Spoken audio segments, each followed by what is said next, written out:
Alors, bonjour à tous, merci d'assister et bienvenue à ce webinaire de la chaire Good in Tech. Donc, Good in Tech, c'est un programme de recherche entre l'Institut Mines Télécom et Sciences Po sur une vision des technologies pour le bénéfice de l'humain et qui met l'humain au centre du dispositif. Et nous travaillons sur deux sujets principaux. Le premier sujet, c'est données, algorithmes et sociétés. Et le deuxième sujet, c'est la responsabilité digitale des entreprises. Alors, je vais aujourd'hui introduire un peu le sujet du webinaire qui est stratégie d'influence et publicité digitale, marché de la parole politique. Et nous allons analyser la campagne présidentielle française 2022 par un travail qu'on a fait en 2021, qui est un rapport que vous pouvez aussi trouver sur le site de Good in Tech sur la publicité numérique et sur la publicité numérique responsable. C'est comme ça qu'on a intitulé ce rapport. Et effectivement, quand on parle de publicité numérique, tout de suite, on a une vision de controverse. Et donc, on détaille bien ces controverses dans ce rapport. Le premier sujet qui vient en tête lorsqu'on pense à la publicité numérique en termes de controverse, c'est finalement de dire que la publicité aujourd'hui digitale finance la majorité des contenus numériques, y compris les médias traditionnels, mais en même temps, eh bien, on constate qu'il y a beaucoup de fraude dans le domaine de la publicité digitale, plus de 100 milliards de dollars perdus par les annonceurs de publicité qui ne sont pas adressés.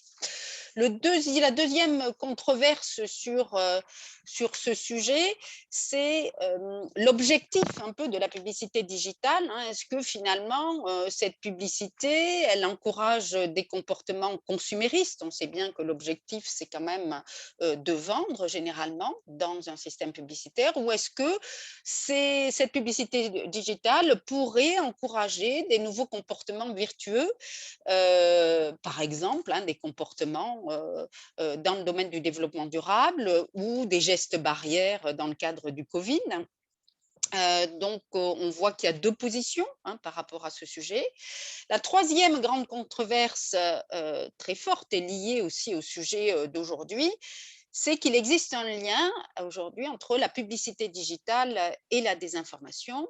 On sait bien qu'un certain nombre de sites qui font énormément d'audience par la publicité programmatique sont financés, ce qui amène d'ailleurs certaines marques à travailler sur un concept qui s'appelle la brand safety, c'est-à-dire comment on peut se protéger aujourd'hui tout en faisant une certaine publicité de cette question de la désinformation et comment on peut se protéger je dirais, d'être associé à des sites de désinformation. Et puis, je crois que la plus importante controverse qui sera probablement discutée aujourd'hui, c'est cette idée de ces systèmes de publicité très, très massifs grâce aux plateformes et à l'Internet. Est-ce que finalement, ce sont des architectures de persuasion mêlant des algorithmes, de la technologie, utilisant nos biais cognitifs, utilisant aussi tout un tas de théories en psychologie qu'on connaît depuis de nombreuses années. Donc, est-ce que ce sont des architectures de persuasion ou finalement quelque chose, un système qui ne serait pas si dangereux, basé sur des données anonymisées, finalement peu sensibles? Probablement que, évidemment, sur la question de la politique, ça n'est pas le cas. On est vraiment sur des architectures de persuasion. Alors, quand on pense maintenant publicité digitale et qu'on l'associe à politique, eh bien, on a tout de suite en tête ce sujet de pouvoir d'influence. Et ce pouvoir d'influence a été très bien montré par un auteur qui s'appelle David Colon, qui a écrit un ouvrage que je vous recommande, qui s'appelle Les maîtres de la manipulation, 100 ans de manipulation politique, et qui décrit depuis un certain nombre d'années l'usage de mécanismes publicitaires de persuasion pour, je dirais, gagner une campagne électorale. Ça démarre, je vais prendre quelques exemples, pas tous, mais quelques exemples. Ça commence en 1952 par Rosser Reeves, qui est l'associé de Ted Bates, donc qui est une agence de publicité, qui crée 28 spots de 20 secondes sur Eisenhower qui répond à l'Amérique. Et Eisenhower est mis en avant par ses publicités et effectivement gagne cette campagne électorale en 52. On peut aussi évoquer Michel Bongrand, qui introduit cette notion de marketing politique en 1965, en particulier en France. 1994, Karl Rove, qui fait élire, ou en tout cas contribue à l'élection sénatoriale de George Bush, alors que George Bush, à l'époque, est un alcoolique repenti, et donc il va transformer l'image de Bush, qui deviendra ensuite en 2000 président de la République. Et puis le gros sujet qui est Cambridge Analytica, avec Steve Bannon, qui crée Cambridge Analytica en 2013, qui fait de la propagande de réseau à but politique, avec un usage massif de ces techniques et technologies pendant la campagne présidentielle de 2016.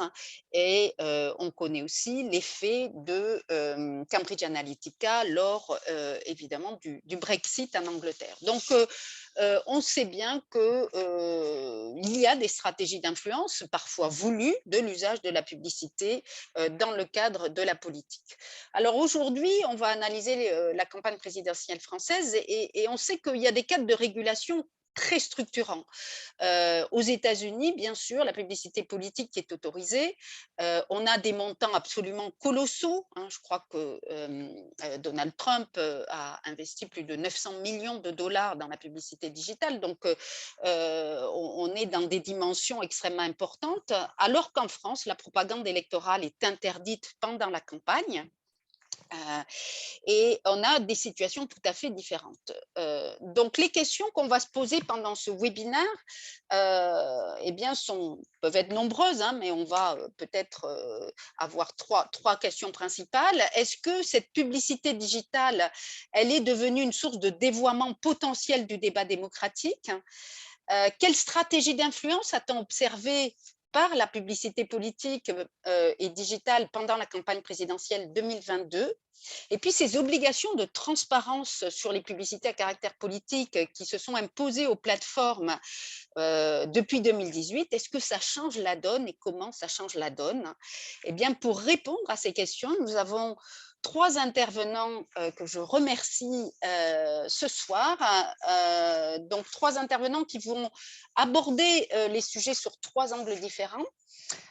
Jules Rostand, qui est chargé de mission dans la chaire Good in Tech, qui a mené un travail de baromètre sur la campagne française présidentielle et qui va donc intervenir sur renouer le fil de la critique consumériste avec cette analyse de la campagne présidentielle.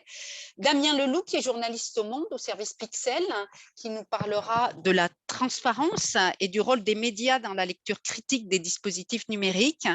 Et enfin, Jean-Baptiste Souffron, qui est avocat, qui est ex-secrétaire général du Conseil national du numérique et qui nous donnera sa vision juridique du sujet. Donc, sans tarder, je vais laisser la parole à Jules Rostand, qui va commencer par une première intervention. Donc, Jules, tu peux partager tes slides. Merci Christine. Bonjour à tous. Je partage tout de suite ça. Hop. Alors, ça devrait être bon. Est-ce que Christine, tu me confirmes? Très bien. Oui, bonjour à tous et à toutes. Merci Christine donc, de me donner l'occasion de présenter les travaux qu'on a menés ensemble dans les 3 derniers mois au sein de la chaire Good in Tech.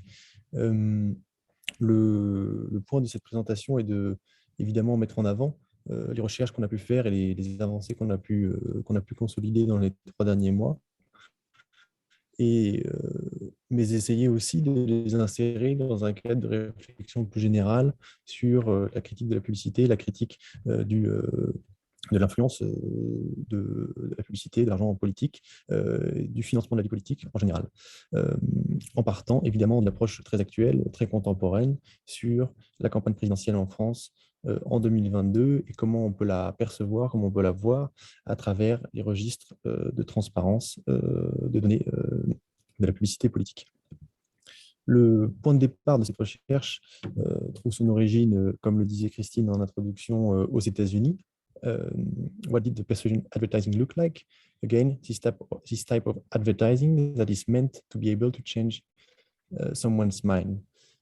Sont les mots de Molly Schweikert, qui était Head of Digital à Cambridge Analytica, lorsqu'elle présente les résultats de ses actions au salon professionnel de la publicité numérique D3Con en mai 2017.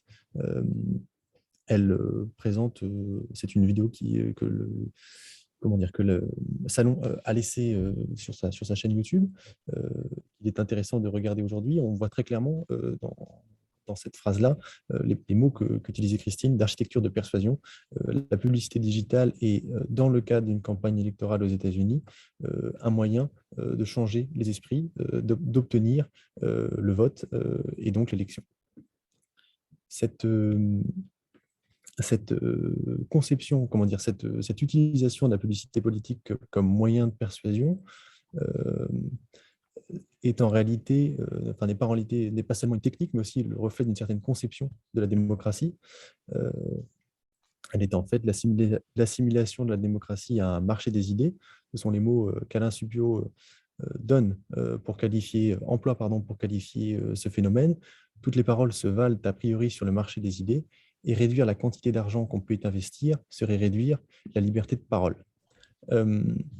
Ce qui se joue dans la publicité politique aux États-Unis, mais plus largement avec l'absence de limite de plafond pour les dépenses politiques, c'est bien évidemment pas seulement une question de technique, de moyens, mais de conception, de statut de la parole politique qui, aux États-Unis, n'a pas de spécificité par rapport aux autres objets de la vie quotidienne, puisqu'il s'agisse de voitures ou d'autres marchandises.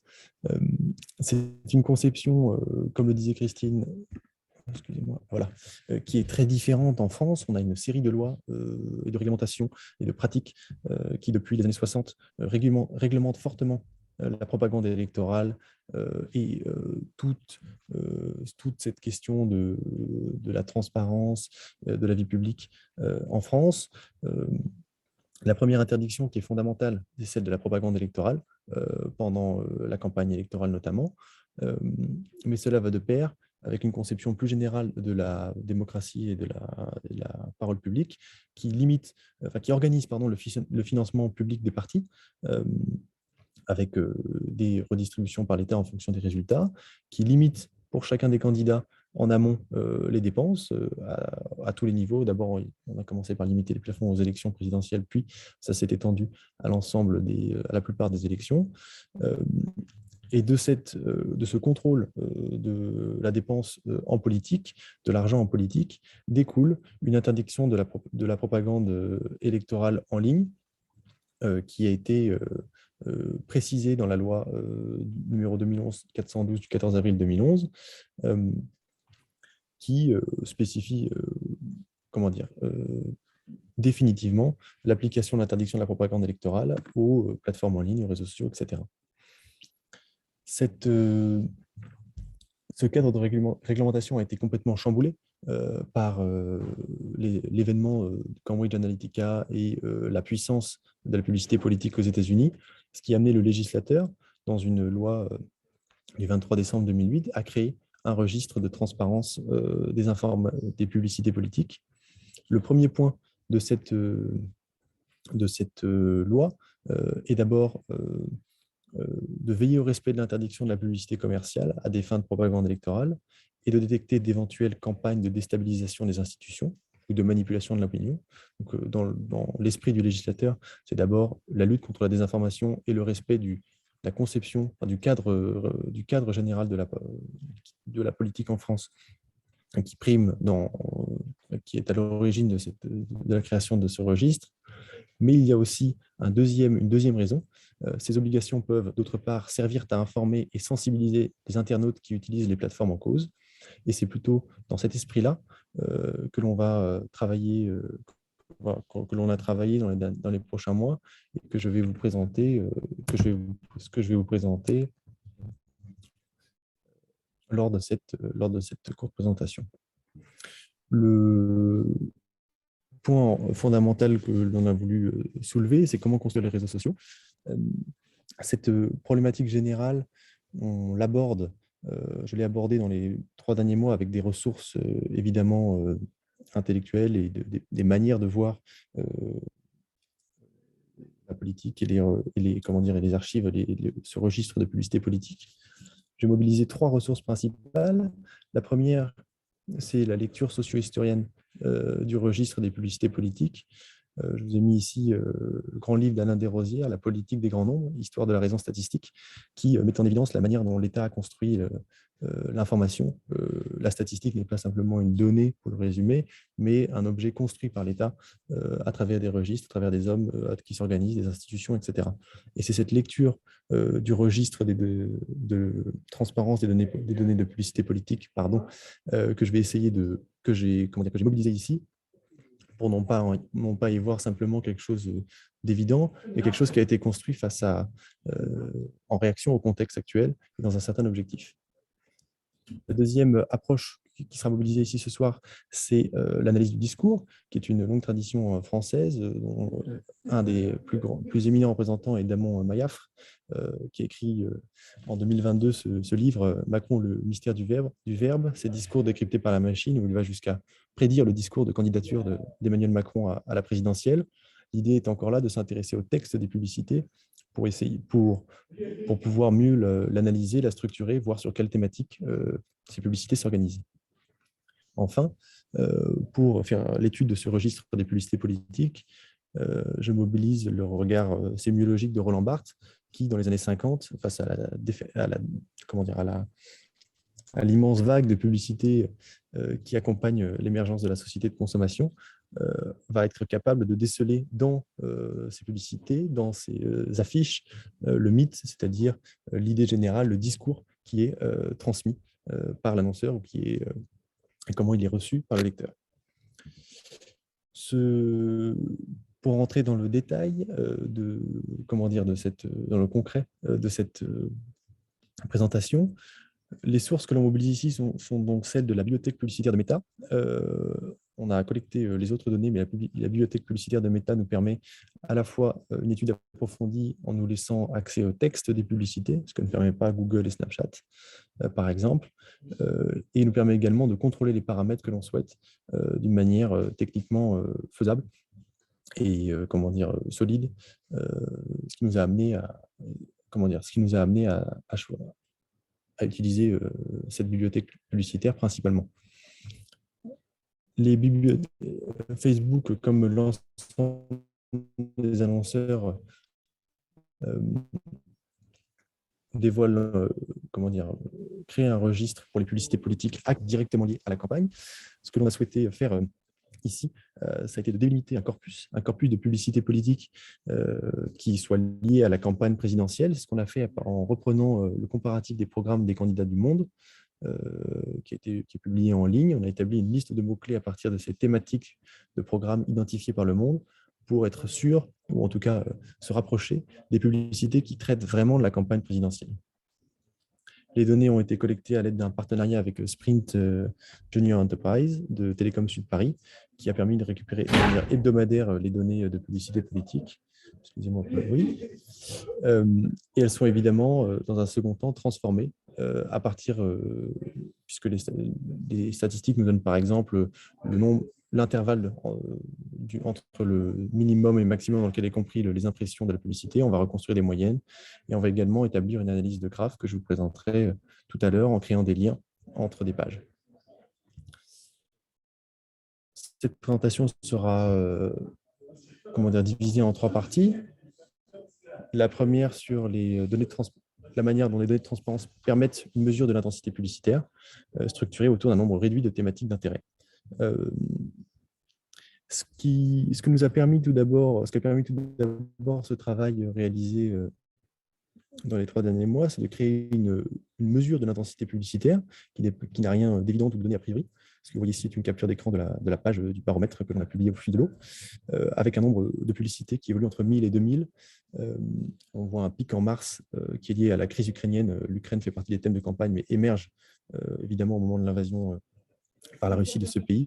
Et donc, c'est à partir de ce moment-là qu'on observe une hausse du nombre de publicités, avec des montants qui sont compris entre, disons, en dehors de la crise ukrainienne, de 200 000 500 000 euros, dans l'ordre en dessous du million d'euros, et avec un nombre d'impressions entre 40 et 80 millions d'impressions selon les chiffres de Meta. Donc, c'est la première brique que permet d'apporter notre baromètre, c'est-à-dire d'avoir une mesure statistique à peu près à partir de laquelle construire notre analyse. Évidemment, cela ne suffit pas. Ce qu'on observe en s'intéressant aux publicités politiques, c'est qu'elles sont structurées autour d'un certain nombre de thèmes, de ce qu'on a appelé des communautés d'intérêt, qui sont assez réduites. Assez réduites en nombre. On trouve régulièrement les mêmes. Ce que vous voyez à l'écran, c'est une capture d'écran de la page du baromètre du graphe des publicités de la semaine du 18 au 24 avril 2022, dans les derniers jours de la présidentielle. Le graphe que vous voyez à l'écran, les points représentent des pages. Donc, on voit, par exemple, tout en haut, un exemple, au centre, le plus gros point, European Parliament, donc le Parlement européen dans la page. Et les liens entre ces pages sont créés lorsque, dans cette semaine-là, ces deux pages ont acheté une publicité qui contenait un même terme. C'est-à-dire que les pages en violet ont toutes acheté une publicité qui mentionnait l'Europe. Et on observe à l'aide de cette représentation graphique que les thèmes de la publicité politique que la publicité politique n'est pas une vaste liste de publicités qui s'ignorent les unes et les autres, mais structurées en communauté autour de thèmes dont on peut voir l'émergence. Par exemple, le thème du vote à l'approche de la campagne, évidemment. Mais c'est un élément structurant de la publicité politique.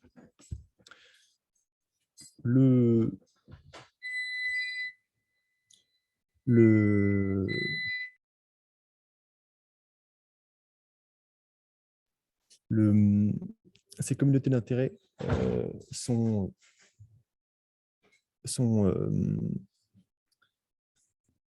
souci d'alarme. Ces communautés d'intérêt que l'on a représentées dans la dernière représentation ne sont pas le reflet d'une unité de discours. C'est-à-dire qu'il n'y a pas des pages qui communiquent strictement dans la même direction en parlant toujours de l'Europe comme une solution pour lutter contre l'environnement, par exemple. On a évidemment une diversité des discours. C'est ce que j'essaie de vous mettre en évidence ici à travers ce classement hiérarchique des coordonnées et l'analyse factorielle des correspondances de l'Europe. Donc, toutes les publicités qui ont trait à l'Europe au cours de la campagne sont représentées ici. Et ce que va permettre cette analyse, c'est de découper en unités cohérentes, en sous-ensembles qui communiquent autour de ce thème de l'Europe. Ce qu'on observe, c'est tout d'abord une évolution, une diversité de ces discours. On a un fort ensemble, par exemple, en haut en vert, qui est lié à la guerre en Ukraine, à l'émergence de la guerre en Ukraine. On y mentionne, c'est en petit sur le graphe, mais Emmanuel Macron, l'Ukraine. On a des publicités autour de la transition énergétique en fin d'année 2020, qui sont représentées en violet, et en rouge, quelque chose qui a plus attrait à la démocratie participative, au vote, et donc il y a une certaine conception de l'Europe comme une forme démocratique. Ce que veut dire cette analyse, c'est bien que la publicité politique, si elle est organisée en communauté, fait état d'une certaine diversité, d'une certaine concurrence en son sein de visions, de discours, de thématiques sur lesquelles elle se elle prospère.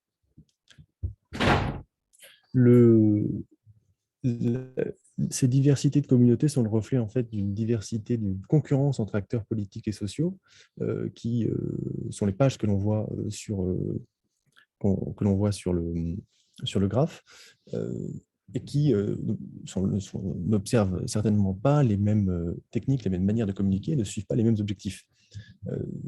Ce que je vous présente ici, c'est un exemple d'analyse qu'on a pu faire, l'analyse d'une publicité de One France, qui est une ONG qui entend lutter contre la pauvreté.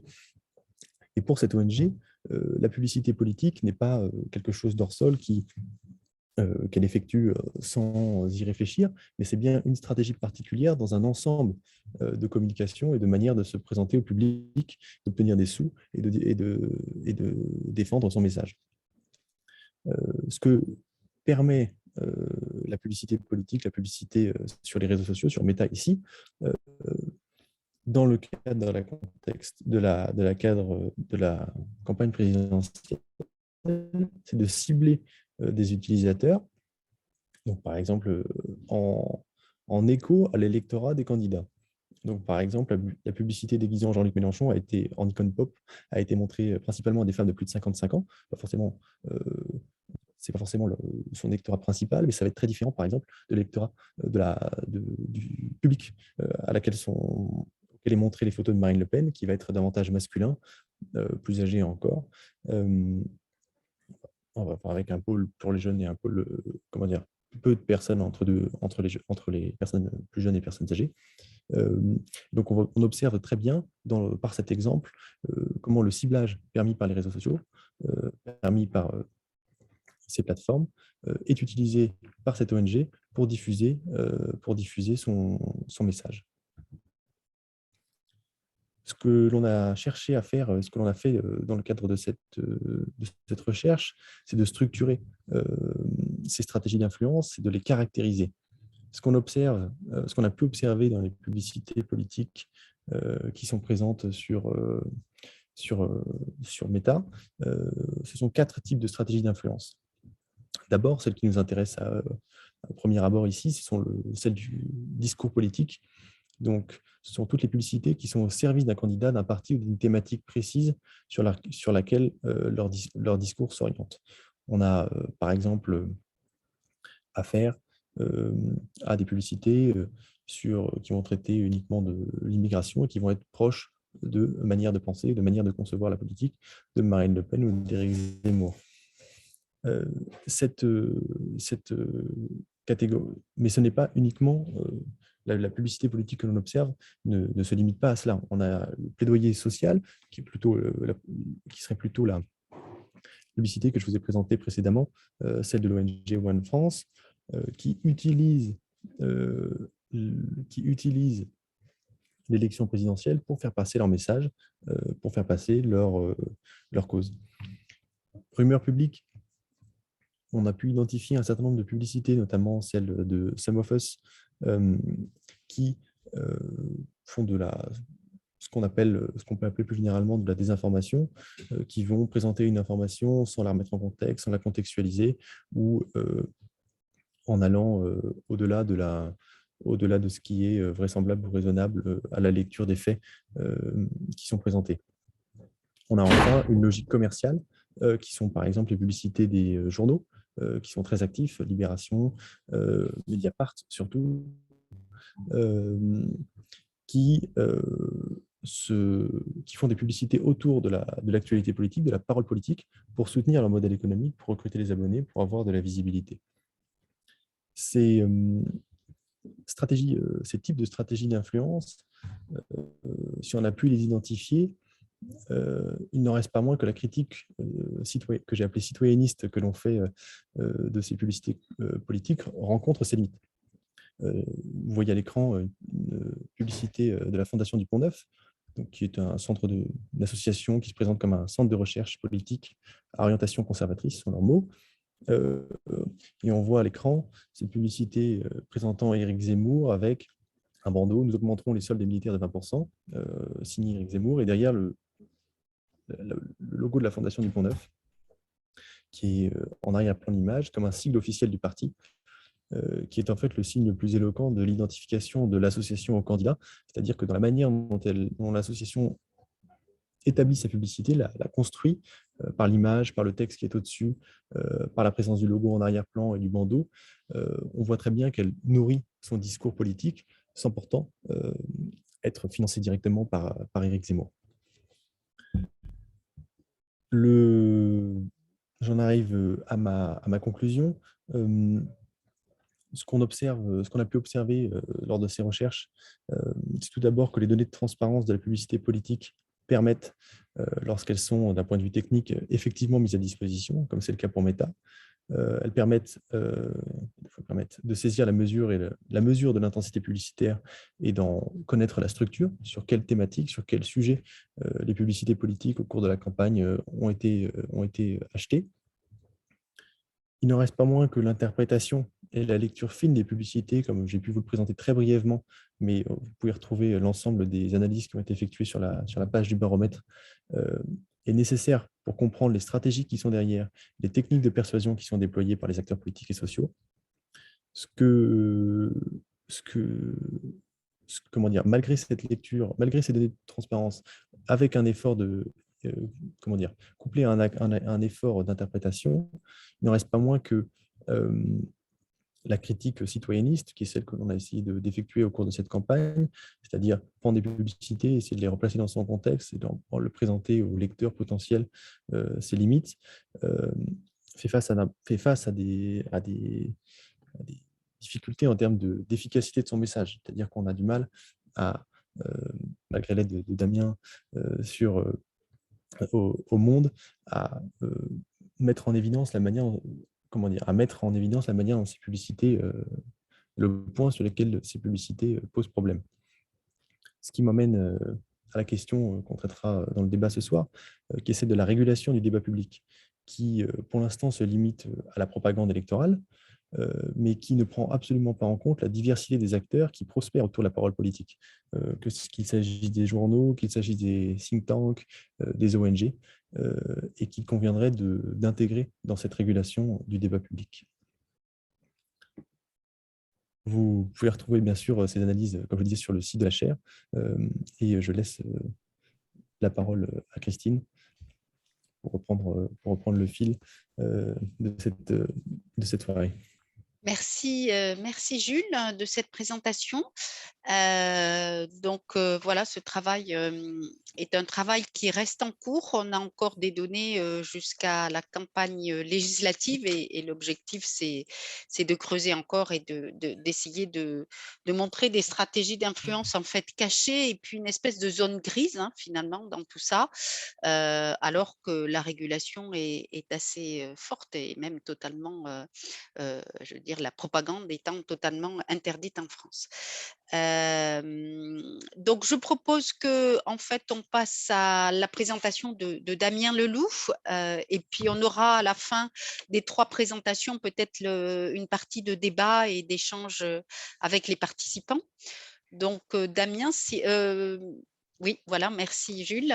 Damien, si vous voulez bien partager vos slides, je vous laisse la parole.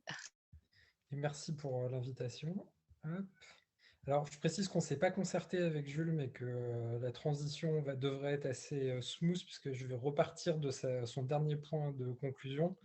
C'est-à-dire que moi, je vous présente le point de vue de l'utilisateur final lambda, on va dire, c'est-à-dire le journaliste ou citoyen qui essaye d'utiliser les outils de transparence mis à notre disposition par les plateformes pour essayer de mieux comprendre à quoi servent ces publicités et voir si éventuellement elles sont utilisées par de mauvais acteurs, et les difficultés qui se présentent souvent dans ce genre de cas. En fait, il y a une question toute simple qu'on peut légitimement se poser, qui est de savoir quelles sont les publicités politiques qui ont été utilisées dans la campagne, par exemple sur Google, et pour quel montant. Et en fait, la réponse, c'est que personne ne le sait, et probablement même pas Google. Pourquoi ? Parce que l'outil de transparence de Google, qui existe depuis plusieurs années, qui est régulièrement abondé, mis à jour, etc., il présente une espèce de chaos qui est assez difficile à analyser, puisque dans cet outil, on retrouve aussi bien des publicités publiées par des partis politiques que des publicités achetées par des médias, comme l'expliquait Jules, quelques ONG, etc. Mais Google a fait un choix dans ce qu'il considère comme étant des publicités politiques, qui est de classer principalement des publicités comme politiques lorsqu'elles sont émises par des acteurs politiques. Et du coup, ça crée une situation un peu paradoxale dans laquelle c'est un acteur privé qui détermine, selon des critères pas très clairs, en fait, qui est un acteur politique ou non, et fait des choix assez radicaux parfois sur ce qui est considéré ou pas comme un acteur politique, et donc une publicité politique. On se retrouve parfois face à l'outil de Google dans des situations un peu absurdes où un acteur dont on sait qu'il prend des publicités sur cette plateforme n'apparaît pas dans les outils de transparence parce que pour X ou Y raison, il ne rentre pas dans les critères précis d'un annonceur politique au sens où Google les définit. Donc, par exemple, sur la campagne qui vient de s'achever, si vous regardez précisément sur les dates, Google considère qu'il n'y a pas eu vraiment de publicité politique en France parce qu'elles sont interdites. Donc, c'est un peu le serpent qui se mord la queue. Par définition, il ne peut pas y en avoir eu parce qu'elles sont interdites. Si Google les avait identifiées, il les aurait supprimées et donc il ne peut pas y avoir de publicité électorale durant la campagne sur Google. Or, comme Jules l'a expliqué, c'est un peu plus compliqué que ça. Il y a des acteurs qui, sans être des partis politiques ou sans être ou sans faire de publicité électorale ou sans strict, ont un rôle politique, font des campagnes publicitaires qui peuvent avoir un rôle politique parce qu'ils agissent sur le débat public, sur des thématiques qui sont dans la campagne, sur des thématiques qui sont d'intérêt public. Là, j'ai pris un exemple qui est la Fédération des partis écologistes européens. Sur la seule fois des données publiées par Google, c'est quasiment impossible de savoir quel type de publicité ils ont publié, pour quel montant, quels ont été les critères de ciblage et quel rôle ces publicités ont pu jouer ou non dans une campagne électorale. Et c'est encore beaucoup plus compliqué quand on est face à des acteurs du type de ceux que je le décrivais, des think tanks, des associations qui ne sont pas un parti politique, mais qui sont engagés derrière un candidat ou une cause particulière. C'est extrêmement compliqué d'arriver à avoir un détail. Et je pense que voilà, c'est pas uniquement parce que l'API de Meta est très pratique que Good in Tech s'est penché principalement sur les publicités diffusées sur les plateformes de Meta, c'est aussi parce qu'elles sont plus claires et plus simples. Donc, si on regarde un peu ce que font encore d'autres acteurs, voilà, par exemple, c'est le format dans lequel Snapchat publie sa librairie de publicité politique. Donc, c'est austère, mais tout à fait exploitable, puisqu'on a les principales informations qui sont là, quelques critères sur les publics qui ont vu ces publicités, le montant qui a été payé, le nombre de statistiques de vues, le commanditaire, enfin bon, on a un certain nombre de choses exploitables, mais on est toujours face au même problème qui est commun à la quasi-totalité des grandes plateformes, qui est qu'on ne voit que ce qu'elles ont choisi de nous montrer, et sans leur prêter d'intention malveillante ou quoi que ce soit. C'est-à-dire que là, on a accès à quelques données assez détaillées sur les annonceurs identifiés comme des annonceurs politiques par Snapchat, mais on ignore totalement si la Fondation du Pont-Neuf, Greenpeace ou tout autre ONG, collectif, association, candidat, citoyen, a fait des publicités sur la plateforme de Snapchat, puisqu'on n'a accès que, par définition, à ce que Snapchat considère déjà comme étant de la publicité politique. Donc on en a touché deux mots rapidement. Il y a un bon élève, malgré tout, sur les questions de transparence publicitaire, c'est Meta. La bibliothèque de transparence qui est en place depuis assez longtemps sur l'ensemble des plateformes de Meta est pour le coup très complète. La définition qui a été retenue par Meta ne se limite pas stricto sensu aux publicités politiques, mais elle englobe tout ce qui a une forme d'impact social. Ce qui fait qu'on y trouve aussi des publicités qu'on peut aussi ne pas considérer du tout comme politique. Voilà, vous pouvez voir peut-être cette capture, ma prime solaire. Voilà, Meta considère que ça rentre dans le champ plus large de l'environnement et donc d'un sujet politique, ou des pubs de la LFP.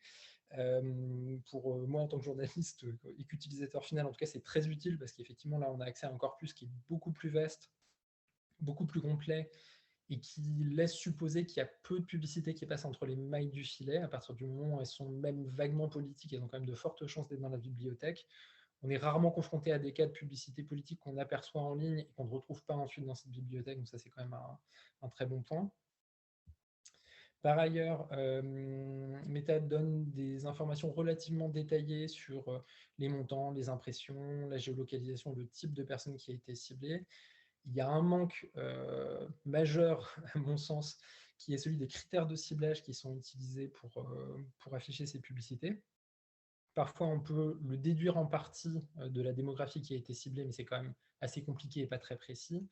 Je sais que Meta a annoncé la semaine dernière qu'une nouvelle évolution de l'outil afficherait désormais des critères justement de ciblage sur les publicités qui sont dans la bibliothèque. Donc, on ne sait pas encore exactement à quoi ça ressemblera et à quel degré de précision on aura à faire, mais ça, clairement, c'est plutôt une très bonne nouvelle, parce que comme on va le voir par la suite, c'est souvent un point assez bloquant quand on essaye d'enquêter sur ce type de publicité.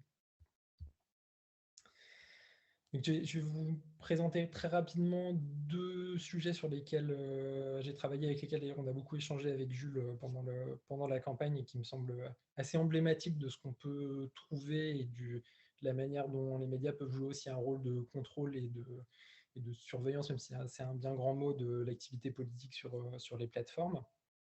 Donc, le principal, ça a été la manière dont La République En Marche a utilisé les outils publicitaires de Meta dans la dernière ligne droite de la campagne, d'une manière qui pose un certain nombre de questions, à mon sens. Donc ça, c'est donc la liste des principaux utilisateurs de publicité politique sur les plateformes de Meta par ordre décroissant de budget dépensé sur les 90 jours précédant l'élection, le 10e tour de l'élection, si ma mémoire est bonne. Donc là, on est sur un cas assez intéressant, parce que c'est transparent, en fait. L'annonceur est très clairement identifié comme étant La République En Marche, qui s'est déclaré comme étant l'annonceur politique. Il y a un point normalement qui devrait faire un peu tiquer tous les gens qui s'intéressent un peu à la publicité et qui voient ces chiffres, c'est le montant, puisque on est sur un peu plus de 200 000 euros, ce qui, à ma connaissance, est de très loin la campagne publicitaire la plus chère jamais payée par un parti politique en France, surtout sur une période aussi resserrée. On est sur d'ordinaire, la publicité politique sur Facebook et Instagram, on est plutôt de l'ordre de quelques dizaines de milliers d'euros pour une très grosse campagne. Donc les publicités qui faisaient partie de cette campagne étaient un peu toutes sur le même modèle. C'était des publicités incitant à aller voter de manière neutre, on va dire, faire une procuration, rappeler les dates des élections. Donc c'est présenté comme étant des publicités citoyennes, ce qui est d'ailleurs ce que m'a expliqué La République En Marche quand je les ai contactés à ce sujet. Ils m'ont dit que c'était une campagne citoyenne de lutte contre l'abstention et d'incitation à participer au processus démocratique. Quand on regarde un peu plus près les critères, enfin, pas vraiment les critères de ciblage, mais en tout cas les populations qui ont été touchées par ces publicités, quand on est journaliste et donc par nature un peu soupçonneux, c'est assez difficile de ne pas remarquer que ces publicités ont été principalement vues par des gens qui, en moyenne, vont voter un peu plus pour La République En Marche que les autres. Donc, je vous épargne l'analyse détaillée des plusieurs centaines de publicités qui ont été publiées par LREM pendant la campagne, mais on est assez clairement sur un double ciblage, à la fois des jeunes, mais pas des très jeunes, donc plutôt des jeunes actifs, qui statistiquement, quand on regarde toutes les études d'opinion sur la campagne, sont une des démographies qui votent le plus en proportion pour La République En Marche, et d'autres campagnes qui touchent aussi les retraités et plus de 65 ans, qui sont une des autres démographies qui votent le plus pour La République En Marche. Par ailleurs, une grosse partie de cette campagne est un appel au vote par procuration. On a une assez abondante littérature de recherche en sciences politiques et en sociologie qui montre que la procuration en tant que telle est aussi assez largement un vote de classe, avec ou sans les guillemets que vous souhaitez, et que c'est aussi un vote qui touche en tout cas une population qui vote beaucoup plus majoritairement pour La République En Marche que pour les autres partis. Donc, du coup, on aurait été très intéressé d'avoir accès à des critères de ciblage précis pour savoir si cette campagne, qui se présente comme une campagne citoyenne, était en fait une campagne politique déguisée par un mécanisme de mobilisation différentielle, qui est quelque chose d'assez classique et qu'on a vu à l'œuvre dans d'autres pays et même aux États-Unis. Donc, l'outil de transparence ne permet pas d'accéder à des critères précis. En rusant un peu et en bricolant, si on réussit à faire s'afficher les publicités dans son propre fil Facebook, on peut avoir accès à un ensemble de critères qui montrent pourquoi on voit cette publicité, et donc d'en inférer une partie des critères de ciblage. Là, typiquement, je pense que les critères de ciblage avaient un intérêt assez majeur, puisqu'on voit, je ne sais pas si on voit ma souris quand je la bouge, mais il y a ce critère qui a été utilisé par le client, à savoir La République En Marche, qui est on consultait le site web de la France aux urnes ou celui de son partenaire, et similitude avec des clients. Similitude avec des clients, ça veut dire que très vraisemblablement, cet annonceur a utilisé l'outil Lookalike Audience de Facebook qui permet d'uploader un certain nombre de données et l'outil publicitaire de Facebook va déterminer un panel d'internautes qui ressemble à ces données, qui va leur montrer ces publicités. Et ça, pour moi, c'est une question assez importante puisque si les personnes qui ont commandé ces publicités ont pris, par exemple, l'ensemble de données de sympathisants ou de militants de LREM et ont décidé que ces publicités incitant au vote allaient en priorité s'afficher à des gens qui ont un profil similaire aux militants LREM, on n'est plus du tout sur une publicité citoyenne. On est assez clairement sur une publicité politique de mobilisation d'un électorat dont on sait qu'il va être très majoritairement favorable à ces idées. Et là, on touche un peu les limites de la transparence et de ce qu'on peut savoir sur ces publicités, puisque pour pouvoir le démontrer ou en avoir la certitude, il faudrait avoir accès au fichier original, ce qui ne risque vraisemblablement pas d'arriver de sitôt. Et alors, il y a eu un deuxième cas sur lequel on a longuement échangé avec Jules, parce qu'il nous a tous les deux beaucoup interpellés, qui est cette page Amplify en France, qui a dépensé un montant très conséquent, encore une fois, soit plus de 60 000 €. On est sur vraiment des campagnes à extrêmement haut budget, pour promouvoir toute une série d'articles de presse qui ne figurent pas sur le site d'Amplify en France, qui est un petit site qui n'a quasiment pas de contenu, qui a été créé très récemment et qui est en ligne. Et donc, on est sur un budget très conséquent pour promouvoir une série d'articles dont, alors je vous ai mis une petite sélection, mais c'est vrai qu'ils ont promu un certain nombre d'articles critiques ou très critiques de Marine Le Pen, et tout un tas d'articles qui étaient beaucoup plus généralistes, on va dire, sans forcément d'éléments politiques ou de contexte politique, mais qui à chaque fois sont ces pubs renvoient à chaque fois sur des sites extérieurs, donc BFM TV, puis les deux autres, je ne sais plus, mais des médias généralistes. Donc il y a une question assez importante qui se pose, c'est qui dépense plus de 60 000 € entre guillemets en pure perte pour promouvoir des articles tiers, sans gagner de trafic, sans gagner de fidélisation, sans rien gagner en fait. Quel est le but de cette manœuvre? Moi, j'ai toujours pas la réponse.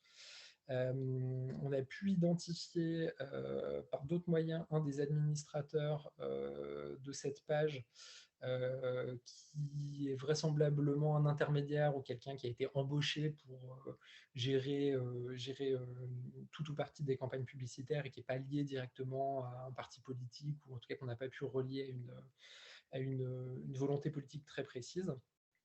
Là encore, avoir un accès aux critères de ciblage utilisés aurait été extrêmement utile pour essayer de mieux comprendre en tout cas quel était le but de cette campagne, encore une fois très étonnante, et pour laquelle moi j'ai pas vraiment d'explication encore aujourd'hui.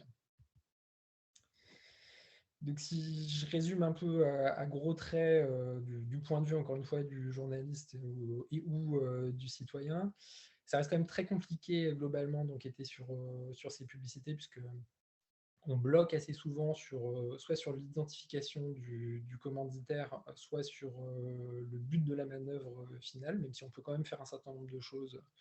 Encore une fois, quasi exclusivement sur ce qui se passe sur les plateformes de méta, puisque c'est la seule entreprise qui a un vrai outil de transparence utilisable pour le type de travail qu'on fait et sur lequel on a suffisamment d'informations. Heureusement, entre guillemets, c'est un peu un problème de riche, entre guillemets, en France, parce que la législation très contraignante, l'interdiction de la propagande électorale durant la campagne, fait que les problèmes et les questions majeures restent extrêmement limités par rapport à ce qu'on a pu voir à l'étranger. Alors États-Unis, Royaume-Uni, même Allemagne, où la législation en fait est beaucoup moins stricte qu'en France, ça surprend souvent les gens. Nous, on est quand même dans une position où les menaces sont beaucoup plus limitées. Et puis ce point que mentionnait Jules aussi en conclusion, en fait, le problème en France, c'est pas les partis politiques. Oui, de temps en temps, on va tomber sur des campagnes un peu étranges ou un peu limites, ou plus fréquemment, des candidats à des élections locales vont faire des publicités qui sont en fait interdites par méconnaissance de la loi à petite échelle. Voilà, on n'est pas sur des problèmes massifs. et le niveau de surveillance des partis est très important. En revanche, des bad actors et des petits groupes qui, eux, sont animés par des intentions beaucoup moins louables et à qui on peut pas forcément prêter des intentions, enfin, dont on ne peut pas forcément penser qu'ils agissent par méconnaissance de la loi ou par erreur, eux, ils ont beaucoup plus de facilité à utiliser ces outils pour des opérations d'influence ou des opérations qui vont au contraire du droit français.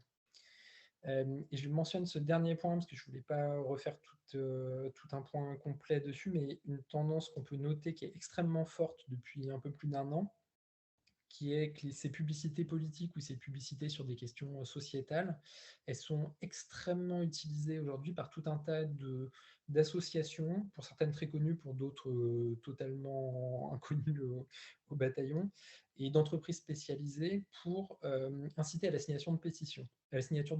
Pardon. Donc c'est quelque chose qui s'est très fortement développé avec des acteurs français, des acteurs étrangers, des ONG spécialisées là-dedans. Et dans une grande partie des cas, on voit assez rapidement que ces publicités servent à rabattre des internautes vers, certes, des pétitions, mais aussi une captation de leurs données personnelles et une forme de classification de leurs opinions politiques et des sujets sur lesquels ces personnes peuvent être mobilisables.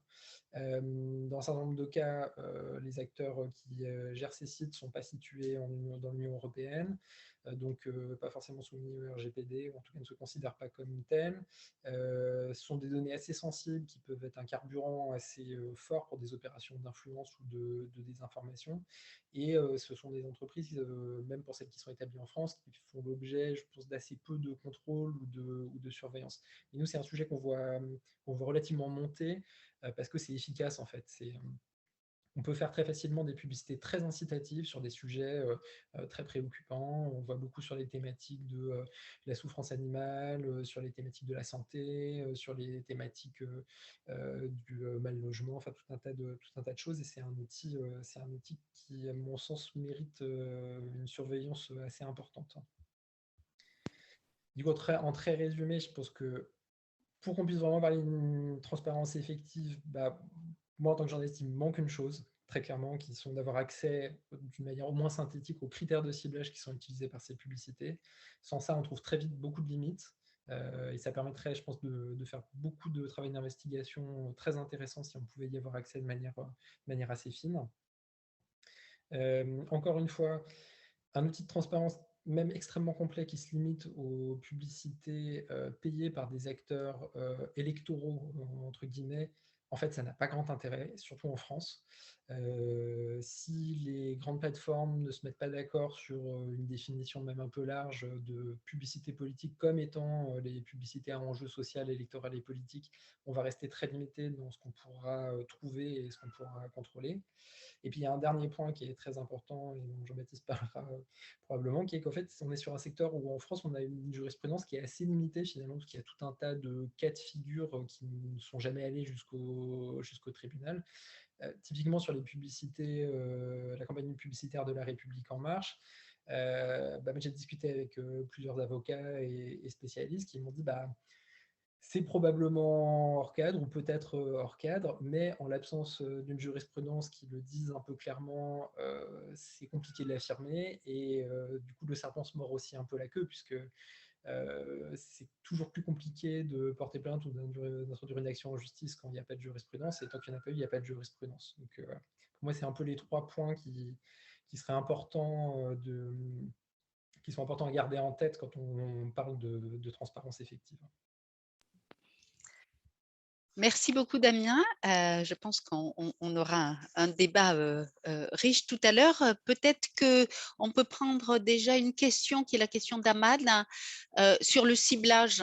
C'est vrai que nous, on a vu au moment de la publicité que tu as montré sur l'incitation au vote, un ciblage très axé sur les jeunes, puisque tous les sondages disaient que c'était les jeunes qui n'allaient pas aller voter. Donc voilà, pourquoi cette publicité, peut-être pour cette raison-là, pourquoi ce ciblage sur les jeunes, et pourquoi aussi sur l'Île-de-France, qui a l'air d'être aussi, c'est intéressant parce qu'on a sur Meta, on a la donnée géolocalisée, enfin on a la donnée Et celle-là de données, je la trouve moins particulièrement intéressante. Donc, peut-être ta réaction par rapport à ça.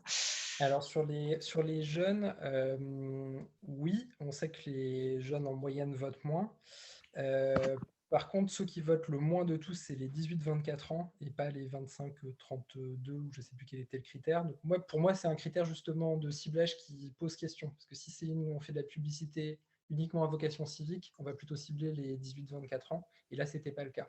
Et alors, sur l'Île-de-France, c'est un peu plus mesuré parce que on sait qu'en moyenne, les urbains votent, et tous les jeunes urbains votent aussi un peu plus pour La République En Marche que pour les autres partis, ou en tout cas votent moins pour les extrêmes, et notamment moins pour le Rassemblement national.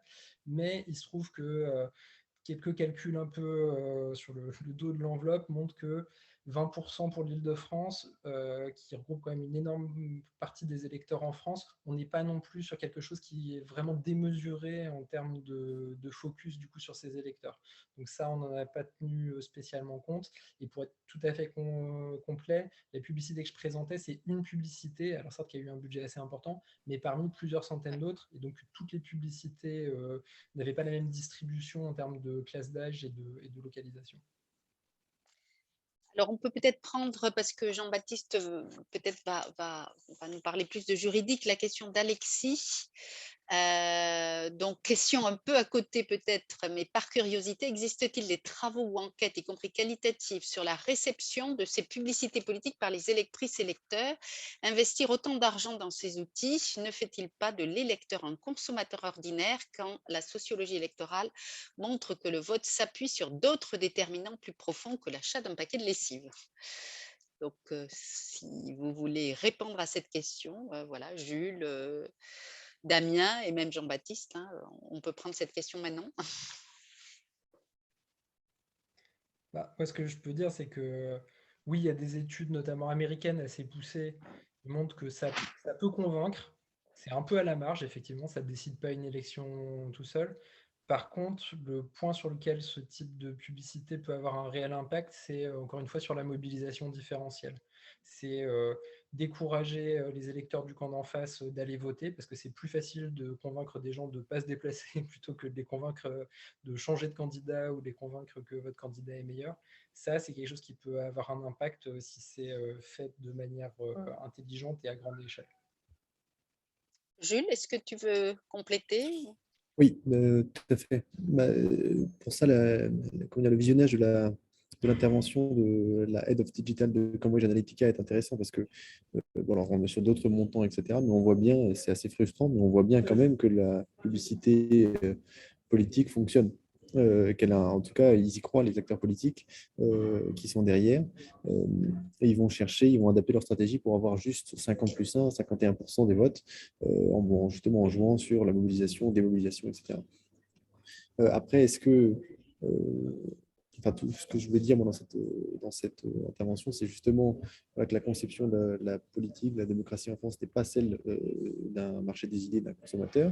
En tout cas, c'est des règles qui entendent cadrer cela. Mais comment dire, on peut pas négliger l'effectivité de ces techniques. Roland Barthes a étudié par un paquet de lessive, mais un paquet de pâtes. Et en fait, la capacité, même dans des images qui sont très franches, qui sont très claires, appeler à aller voter pour un ou pour un autre, en détournant l'intention, en jouant sur l'estimation par les images, etc., on arrive quand même à passer un message et à changer la donne, ne serait-ce que pour qu'un petit pourcentage, mais en masse, c'est efficace. Donc, je pense. Oui, alors moi, je complète peut-être, Alexis, la réponse en disant que ces publicités, en tout cas aujourd'hui dans le domaine publicitaire, ce sont des techniques de persuasion massive, c'est-à-dire que elles sont faites avec bien sûr de l'algorithmie qui va diffuser fortement sur du ciblage extrêmement précis. Elles sont faites en utilisant donc nos biais cognitifs, hein, et puis en utilisant tout un tas de théories en psychologie qui permettent d'être extrêmement efficaces, hein, notamment les routes directes, les routes indirectes, la manière dont on capte une information. Donc, c'est un domaine la communication, et donc la communication politique, dans lequel beaucoup de théories scientifiques sont utilisées pour obtenir la plus grande efficacité. Alors, ça ne veut pas dire que toutes les publicités qu'on a vues passer là sont dans ce cadre-là, parce que je pense que ce n'est pas tout à fait le cas pour toutes les publicités, mais on est quand même dans une vraie réflexion maintenant, depuis 100 ans maintenant de publicité, sur des mécanismes extrêmement puissants potentiellement quand même. Et sur lesquels peut-être un point qui peut être intéressant, sur lequel c'est difficile d'avoir une prise aussi. Je parlais de critique consumériste parce que Sylvain Paradis a écrit une thèse, un sociologue du Media Lab à Sciences Po, sur la Régie française de publicité qui, au moment de l'ouverture de la télé à la publicité, faisait un contrôle a priori donc sur ces annonces qui allaient être diffusées, moralité, justement politique, etc. Ce qui montre bien, et au moment où ça se libéralise aussi, on a tout un ensemble de citoyens, de juristes, de consommateurs, d'ingénieurs, etc., qui vont faire de la critique de publicité. Ils vont publier des journaux en mettant en évidence comment les publicités sont trompeuses parce qu'elles mettent des caractéristiques, ne mettent pas en comparaison leurs caractéristiques, ou juste de comparaison fallacieuse. Elles vont mettre en avant certaines choses qui ne sont pas sur leurs propres ressources, pas forcément validées, etc. Et en fait, ils montrent que la publicité échappe, trouve un moyen déjà. On a des sanctions juridiques, justement, on a de la jurisprudence à ce moment-là sur des publicités qui sont considérées comme mensongères et donc retirées, sur lesquelles après d'autres actions peuvent être menées en justice. Mais la publicité, au moment où cette prise est trouvée par cette critique consumériste, échappe en fait à cette critique en passant sur des mécanismes de persuasion beaucoup moins factuels, beaucoup moins caractéristiques. Le savon de lessive est meilleur parce qu'il lave de fois mieux que les concurrents, mais va jouer beaucoup plus sur de l'affect et sur l'humour aussi. C'est pour ça que je vous ai présenté aussi cette photo de Jean-Luc Mélenchon qui détourne le visage de Jean-Luc Mélenchon, parce que c'est un moyen de faire passer son message sans s'embarrasser en fait des caractéristiques intrinsèques d'un parti, d'un savon de lessive, etc. Et qui leur permet aussi, dans le contexte dont je parlais tout à l'heure, d'échapper à cette jurisprudence sur est-ce que cette publicité est vraie ou pas vraie, etc. Merci bien, Jules. Donc, je propose de laisser la parole maintenant à Jean-Baptiste, qui va peut-être rebondir sur les deux précédentes interventions et puis nous donner son point de vue juridique. À toi, Jean-Baptiste. Oui, bien sûr. Non, mais en fait, j'aurais dû préparer des slides parce que je me rends compte que ça rentre bien dans des slides. Quand on essaie d'expliquer des choses, j'étais en train de les mettre en forme. En fait, d'abord, il y a quand même un point qui est très important à rappeler, je pense, c'est que le principe, c'est tout de même celui de la liberté d'expression et de communication. C'est quand même le principe de base. Et la première chose qui a été réglementée, c'est d'abord la communication des candidats eux-mêmes. C'est pour réguler les candidats qu'on a créé des autorités administratives indépendantes. Et si elles sont indépendantes, c'est précisément pour s'assurer que la régulation ne soit pas faite par le gouvernement ou par des personnes qui, d'une manière ou d'une autre, ont un intérêt direct ou indirect au résultat de l'élection. C'est comme ça qu'aujourd'hui, avant on avait le CSA, maintenant on a l'ARCOM. On a également la CNIL. Il ne faut pas oublier le rôle essentiel de la CNIL en matière de réglementation publicitaire, surtout en période électorale. On a la commission de contrôle des comptes, qui en fait peut être extrêmement importante, puisque c'est sans doute elle qui sera l'acteur essentiel qui permettra de déterminer si une publicité est à caractère électoral ou commercial, ou citoyen, comme on veut, enfin, si elle est à caractère, disons, politique au sens juridique, ou si c'est simplement une publicité qui est faite par ailleurs. Et puis, en fait, on est sur quelque chose qui n'est pas forcément non plus au niveau des candidats. Le problème s'est posé très rapidement, puisque les candidats ont tout de suite commencé à adopter des pratiques de communication en ligne. On a eu très vite des sites internet. En fait, de la jurisprudence, il y en a beaucoup, y compris sur la question de savoir si, par exemple, une mention publicitaire a un caractère électoral ou pas. Mais c'est de la jurisprudence qui remonte parfois à assez longtemps et qui peut remonter même à des outils télématiques ou parfois même des choses encore plus anciennes que ça. Donc, il faut aller creuser un petit peu et souvent raisonner par analogie. Typiquement, c'est des classiques, hein, c'est le fait d'insérer une publicité dans un quotidien. On n'est pas sur des mécanismes de ce point de vue-là qui sont nouveaux, c'est plus les outils qui les encadrent qui vont être nouveaux. faut comprendre aussi qu'en droit français, il y a quand même de nombreuses limites qui sont mises en place, essentiellement pour permettre de faire respecter l'égalité entre les candidats qui va au-delà de leur poids politique ou de leur capacité financière. C'est pour ça que la réglementation, bien sûr, joue sur les possibilités de financement, d'une part, en interdisant notamment tous les financements vers des personnes morales et les financements qui viendraient de l'étranger, ce qui peut immédiatement, on va en parler, poser des problèmes en matière de financement citoyen, enfin en matière de campagne, disons, citoyenne. Si ces campagnes étaient requalifiées en campagne politique, à ce moment-là, elles seraient à intégrer dans les recettes de campagne d'un candidat, et ça peut déboucher sur des sanctions qui sont très lourdes. Et puis, au-delà de la régulation, disons, de la finance, du caractère financier de la campagne, il y a un fort impact des différentes chronologies qui précèdent la campagne. La durée de 6 mois qui se déroule en amont, et puis la veille et le jour du scrutin, avec d'ailleurs un décalage qui a été constaté surtout cette année, puisque la veille du scrutin, tout acte de propagande devient interdit. Mais en fait, tout acte de propagande devient interdit pour tout le monde. Ce qui fait qu'en théorie, les gens ne seraient pas censés relier les positions d'un candidat ou d'un autre sur les réseaux sociaux, ce que bien sûr, tout le monde a fait tranquillement pendant les 48 heures qui ont précédé l'élection présidentielle. Mais normalement, il n'aurait pas dû faire. Alors, évidemment, on va jouer sur l'interprétation. Il s'agit de s'assurer que les personnes en question ne soient pas directement militants des partis et a fortiori des personnes directement intéressées par l'élection. Et c'est quelque chose qui est important. Et puis, ça, c'est pour la partie régulation des candidats. C'est quand même le gros du code électoral. Et c'est surtout le point essentiel.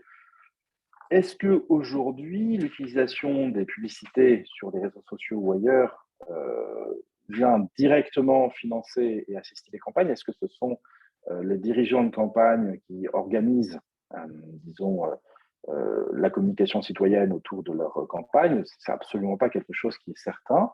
On se retrouve finalement avec des acteurs qui sont des tiers et qui sont même tout à fait probablement des tiers très indépendants des candidats eux-mêmes.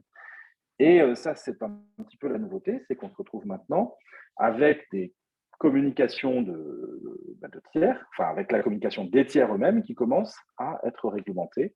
Alors, elle a surtout été par le biais de la loi dite anti-fake news. C'est ce dont il a été parlé, c'est-à-dire que la loi crée dans le code électoral, à l'article L163.1, des obligations renforcées pour toutes les plateformes qui représentent plus de 5 millions de connexions. Alors, en fait, d'abord, ce n'est pas tant que ça, mais effectivement, on y retrouve Google et Twitter essentiellement, et Facebook, avec comme obligation à ce moment-là, ils ont une obligation d'information renforcée sur la source des publicités, sur la nature des données personnelles qui sont utilisées pour envoyer ces publicités aux usagers, et sur ça c'est un des points qui a posé le plus de problèmes, je pense, et sur la rémunération qu'ils ont touchée afin de promouvoir ces publicités. Ils sont censés mettre en place un registre, le fameux registre dont on a parlé, et ils doivent, et ça aussi ça posait problème, ils doivent faire normalement une présentation modifiée de ces informations désormais. Donc, à partir du moment où on est en campagne, les informe 3 mois avant l'élection. En fait, les publicités sont supposées être présentées de façon différente afin que les informations dont on parlait, sources, données personnelles, rémunération, soient présentées à côté de la publicité elle-même. Le souci, c'est que pour la plupart des plateformes, elles ont préféré faire un pas de côté et essayer d'éviter cette régulation. Et c'est la raison, en tout cas, qu'elles ont invoquée pour dire qu'elles ne procéderaient en fait à aucune publicité à caractère politique. Et que ce faisant, elles n'avaient pas besoin ni de donner des informations sur les rémunérations qu'elles avaient touchées, ni de modifier la présentation des informations. Pour Twitter, ça a d'ailleurs provoqué un petit problème, puisque Twitter s'est mis à censurer, parce qu'évidemment, c'est facile à dire, mais c'est un peu plus difficile à faire. Twitter s'est mis à censurer une campagne qui était une campagne tout à fait normale du ministère de l'Intérieur. Et il a fallu débattre un peu avec eux pour leur expliquer que, certes, toute propagande électorale est interdite, mais que, par exception, les campagnes d'information à caractère général et disons, hors contexte politique, elles, sont toujours autorisées. Et donc, il a fallu débattre un petit peu avec eux avant qu'ils acceptent finalement de diffuser la campagne du ministère de l'Intérieur. Et Google, eux, se sont mis également dans une logique assez, disons, stricte. Et puis aussi, ont un peu biaisé en disant qu'ils étaient d'accord pour faire la promotion d'annonces. Alors, le terme qu'ils ont utilisé, c'est des annonces d'information neutres sur les élections diffusées par les organes officiels de communication du gouvernement. En gros, évidemment, le problème, c'est que si vous ne pouvez pas diffuser ne serait-ce que la date des élections ou les modalités d'organisation des élections, c'est vrai que d'un coup, ça fait beaucoup d'informations qui vont manquer sur les plateformes. Et ils se sont retrouvés comme ça à débattre. On se retrouve avec un débat un petit peu sur une logique de censure ou pas de censure. C'est un petit peu délicat et surtout, on reste toujours dans cette espèce d'entre-deux, entre une régulation qui essaie un petit peu de se mettre en place et puis en parallèle de ça, des gens qui tournent autour pour essayer de l'éviter. Sachant qu'à côté de ça, mais à destination plutôt des candidats, enfin en fait à destination des candidats et de toutes les personnes qui seraient intéressées, il y a plusieurs actions qui ont été mises en œuvre, qui ont été ouvertes pour les gens qui souhaiteraient se plaindre d'éventuelles fake news, qu'on a toujours le registre tout à fait traditionnel de contestation des élections en matière de publicité, en matière de propagande électorale. Maintenant, il y a quand même deux événements, à mon avis, qui ont marqué cette campagne, à la fois d'un point de vue juridique et puis au-delà de ça, qui ont suscité du débat. Et donc, on n'a pas trop parlé parce que je comprends qu'on se focalise vraiment sur disons, les bases de données, le registre des bases de données de publicité politique, mais comme il a été très justement indiqué, la difficulté, c'est de déterminer ce qu'est une publicité politique. Est-ce que c'est une publicité d'un parti? Est-ce que c'est une publicité d'un acteur intéressé au parti? Est-ce que c'est une publicité de tiers qui soutiennent le candidat sans être intéressés directement à sa candidature? Ou est-ce que c'est des gens complètement annexes qui vont parler d'un sujet divers et variés? C'est quelque chose... Vous m'entendez? C'est bon? C'est quelque chose qui, pour l'instant, n'est pas forcément très bien défini, mais à la base, dans la logique, dans l'esprit du droit français, il s'agit avant toute chose de la candidature, de la communication des candidats et des acteurs intéressés à l'élection des candidats, c'est-à-dire des membres de leur parti ou de leur soutien affirmé. Les personnes qui sont externes ne sont normalement pas censées être concernées, mais il peut y avoir des ambiguïtés. Mais d'abord, le premier point qui, pour moi, a marqué un très gros changement, finalement, c'est d'ailleurs extrêmement intéressant parce que ce que je suis en train de décrire, c'est ce qui a été tiré de la loi de 2019. Tout ça, on est sur des changements législatifs qui sont assez lourds, qui ont marqué des gros débats. Il y a eu la loi Avia. Enfin, c'est quelque chose, voilà, on est arrivé à des situations de contrôle, la mise en place du référé fake news, le registre d'obligations renforcées sur les plateformes, etc. Et à mon avis, la plus grosse mesure qui a été prise pour la campagne électorale, je suis bien en peine de vous dire sur quelle base juridique elle a été fondée. Base juridique qu'on a un peu rattrapée par les cheveux au finish, mais qui ne me paraît pas très convaincante et qui pourtant est celle qui a eu le plus d'impact. C'est tout simplement l'interdiction de RT et de Sputnik. C'est-à-dire qu'on s'est retrouvé pendant la campagne électorale française, d'une part, mais de façon plus générale en Europe, bien sûr, tout le monde n'était pas en campagne électorale en Europe, face à deux sociétés dont il a été décrit qu'elles faisaient de la propagande politique en faveur de l'État russe contre les différents États européens afin de les inciter à ne pas s'opposer à son agression en Ukraine. C'est une décision qui a été prise le 1er mars 2022 par le Conseil. C'est une décision qui a eu un impact immédiat. Dans la décision du 1er mars 2022, on peut chercher la justification politique. C'est vraiment très compliqué de la trouver. Il s'agit, alors il y a tous les considérants, dit la Fédération de Russie a lancé des actions de propagande continuée et concertée, donc on est bien dans les problématiques de propagande politique, à destination de la société civile. C'est très important, donc on était bien dans une action en fait précisément citoyenne à destination des utilisateurs des réseaux sociaux, en faussant et en manipulant gravement les faits. Et alors, finalement, le texte est d'une clarté extrêmement simple, c'est tout bête, ça fait 5 lignes, ça dit « Il est interdit aux opérateurs de diffuser des contenus d'autoriser ou de faciliter la diffusion de ces contenus ou de contribuer à cette diffusion par les personnes morales, entités, organismes, etc., y compris par transmission, distribution par tout moyen, tels que le câble, le satellite, la télévision sur IP, les fournisseurs de services Internet, les plateformes, les applications de partage de vidéos sur Internet, qu'elles soient nouvelles ou préinstallées. Simple. Et là, on a une action de censure sèche sur tout dispositif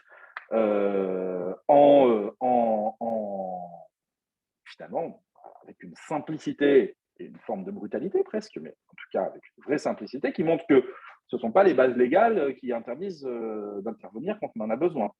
Alors, dans sa grande bonté, le Conseil avait indiqué que bien que la diffusion ne soit pas autorisée, les journalistes des chaînes concernées étaient toujours autorisés à travailler en Europe et qui pouvaient continuer à reporter. Alors, c'est une décision qui a fait l'objet c'est un texte qui a fait l'objet d'une action en référé de la part de RT France. Et c'est là que c'est intéressant parce que l'action en référé de RT France, c'est elle, en réalité, c'est au moment du référé qu'ils ont un petit peu essayé comme je disais, de rattraper la base légale par les cheveux, d'essayer de trouver un fondement à tout ça. Donc, bon, il y avait une question d'urgence. Alors, pour votre information, il a été décidé qu'en réalité, le juge des référés de la Cour a décidé que, bon, en fait, la situation d'urgence n'était pas acquise dans le cadre de cette interdiction. On est un peu surpris quand même parce qu'on se retrouve avec deux chaînes qui sont totalement interdites d'émission sur l'ensemble du territoire européen d'un coup, sans vouloir parler de la justification, hein, c'est pas ça, mais leur dire que c'est pas urgent qu'elles soient obligées, enfin, pour elles de savoir si oui ou non elles peuvent réémettre, c'est quand même un petit peu fort de café. Et d'ailleurs, c'était tellement fort de café, mais je pense qu'il a voulu faire ceinture bretonne, qu'il a malgré tout, il aurait pu s'arrêter là et dire bon voilà, il n'y a pas d'urgence, donc en fait, on ne prend pas de décision. Et il a quand même tenu à essayer d'expliquer un petit peu les fondements de la décision du Conseil.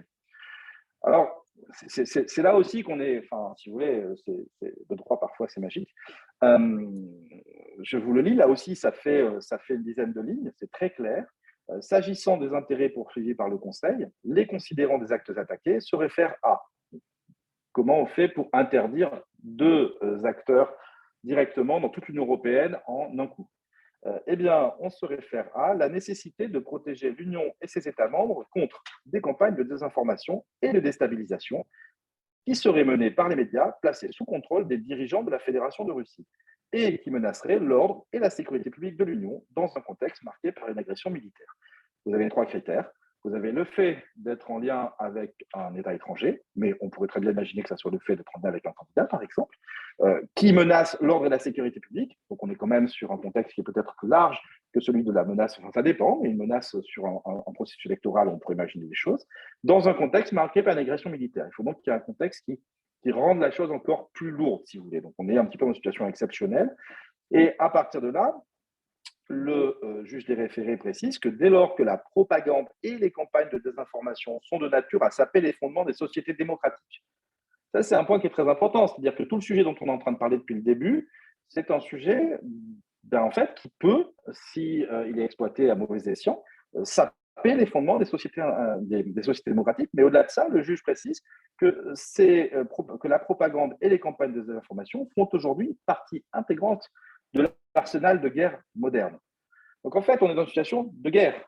C'est-à-dire que le fait qu'il y ait une intervention d'un État étranger, mais dans toutes les campagnes dont on a parlé, la publicité, etc., moi, il n'a pas échappé qu'il y a des acteurs étrangers dont on a parlé, Amplify, c'est compliqué de savoir d'où ça vient. Enfin, il y a pas mal d'interventions, si vous voulez, donc on ne sait pas par où elles sont financées, etc. Le code électoral, je l'ai dit, réglemente lourdement le financement des partis politiques et des campagnes électorales en interdisant les financements étrangers. On est sur la même logique. Simplement, là, on va jusqu'à préciser que ça fait partie intégrante de l'arsenal de guerre moderne. Mais ça veut dire qu'une intervention dans une campagne électorale de la part d'un État étranger ou par le truchement d'un étranger, ce serait finalement quasiment un acte de guerre. Donc on est bien au-delà en fait du code électoral ou de la simple réglementation de la propagande. Et là, du coup, en fait, la suspension immédiate des actes attaqués risque finalement de compromettre la poursuite par l'Union des objectifs qu'elle s'est assignés conformément à, et c'est là qu'on a la liste des textes qui sont visés et dont on estime que ce sont les textes qui justifie cet acte de censure. Et alors, bon, écoutez, si ça vous intéresse, c'est dans le traité de Maastricht. Parfois, c'est intéressant d'aller voir disons, les textes les plus généraux. Et il y en a deux, c'est l'article 3, paragraphe 1, et l'article 3, paragraphe 5. Là aussi, je vous les lis, vous allez voir qu'on n'a pas finalement besoin de textes très techniques, puisque l'article 3, paragraphe 1 dit « L'Union a pour but de promouvoir la paix, ses valeurs et le bien-être des peuples ». C'est quand même simple. Et l'article 3, paragraphe 5 précise « Dans ses relations avec le reste du monde, l'Union affirme et promeut ses valeurs et ses intérêts et contribue à la protection de ses citoyens.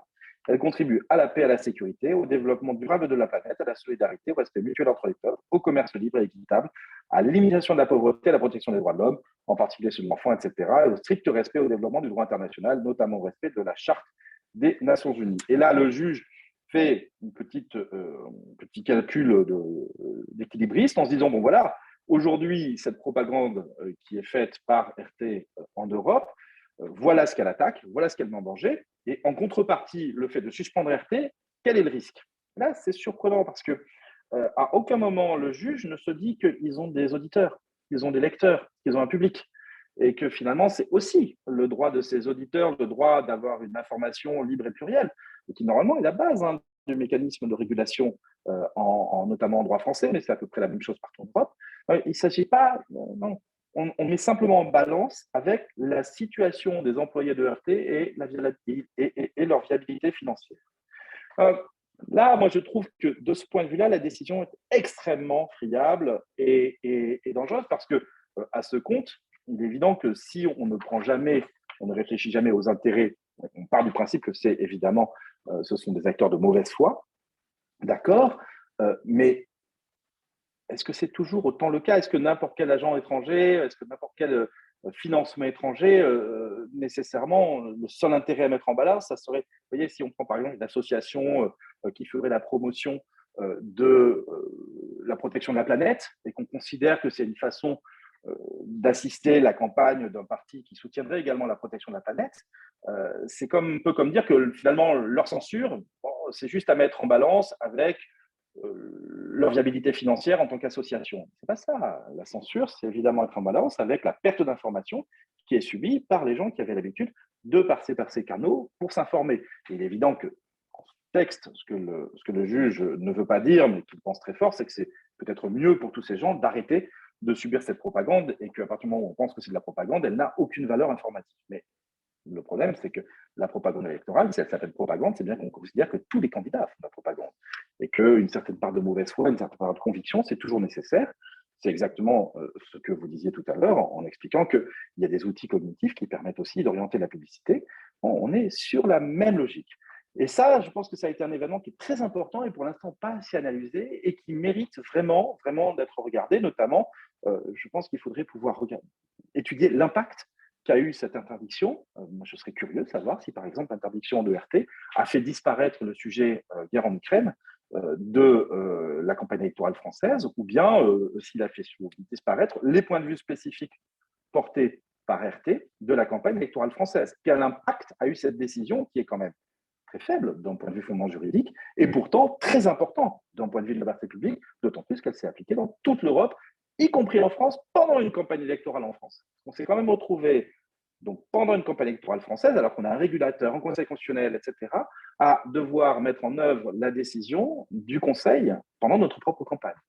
Alors, je trouve que c'était peut-être une bonne chose, mais il n'empêche que c'est un acte juridique impressionnant par sa force et sa vitesse. Je le disais tout à l'heure, je parlais de brutalité. C'est une certaine forme de brutalité dans la décision juridique. Et puis après, si vous voulez, et je voudrais terminer là-dessus, c'est que une fois qu'on a vu ça, pour moi, le deuxième événement qui n'a pas été suffisamment analysé pour l'instant, parce qu'il y a eu pas mal de débats autour, mais ils ont été un petit peu essorés, c'est qu'il y a un acteur qui, pour moi, a bien montré l'ambiguïté qui existe autour de la frontière entre association citoyenne et, disons, parti politique. C'est-à-dire, est-ce qu'on est ou pas dans la régulation? Est-ce qu'on tombe ou pas dans la régulation? Et cet acteur, c'était la Primaire populaire. En fait, la Primaire populaire était un groupe de 2 associations qui s'étaient constituées pour promouvoir le principe d'une primaire avec la logique de signature de pétition, etc., qui était décrite auparavant, et qui avait d'un côté une association qui était présentée comme un parti politique, et de l'autre côté une association qui ne l'était pas. Ce qui fait que les deux associations n'étaient pas soumises aux mêmes règles de financement, avec notamment la question de savoir est-ce que les publicités, est-ce que l'utilisation de données personnelles, est-ce que les outils qui ont été développés, est-ce qu'ils rentrent ou pas dans une éventuelle campagne. Il se trouve que c'est une association qui a soutenu des candidats, enfin, qui au fur et à mesure se sont délités dans la campagne, qui fait que l'importance de la question ne s'est pas posée autrement qu'en théorie. Ce n'est pas une campagne qui a eu un impact lourd sur la campagne en elle-même, en tout cas, ou alors peut-être elle a fait perdre des gens, mais ce n'est pas une campagne qui a porté un candidat fort et auprès de quel aurait pu se poser la question ou pas du remboursement de ses dépenses. A priori, si je ne me trompe pas, c'est compliqué à savoir, puisqu'en plus, tout ça a provoqué des dissensions, etc. Mais on est là typiquement dans l'analyse en tout cas en droit français, c'est ça l'analyse qu'il faut se poser, et qui va sans doute devenir de plus en plus pertinente dans le futur. C'est à partir du moment où on a des acteurs qui sont porteurs d'une cause, d'un sujet, qui veulent le défendre, est-ce que leur action s'inscrit ou pas dans le cadre du financement d'un parti politique? Et là, pour le coup, là aussi, on a quand même pas mal de jurisprudence.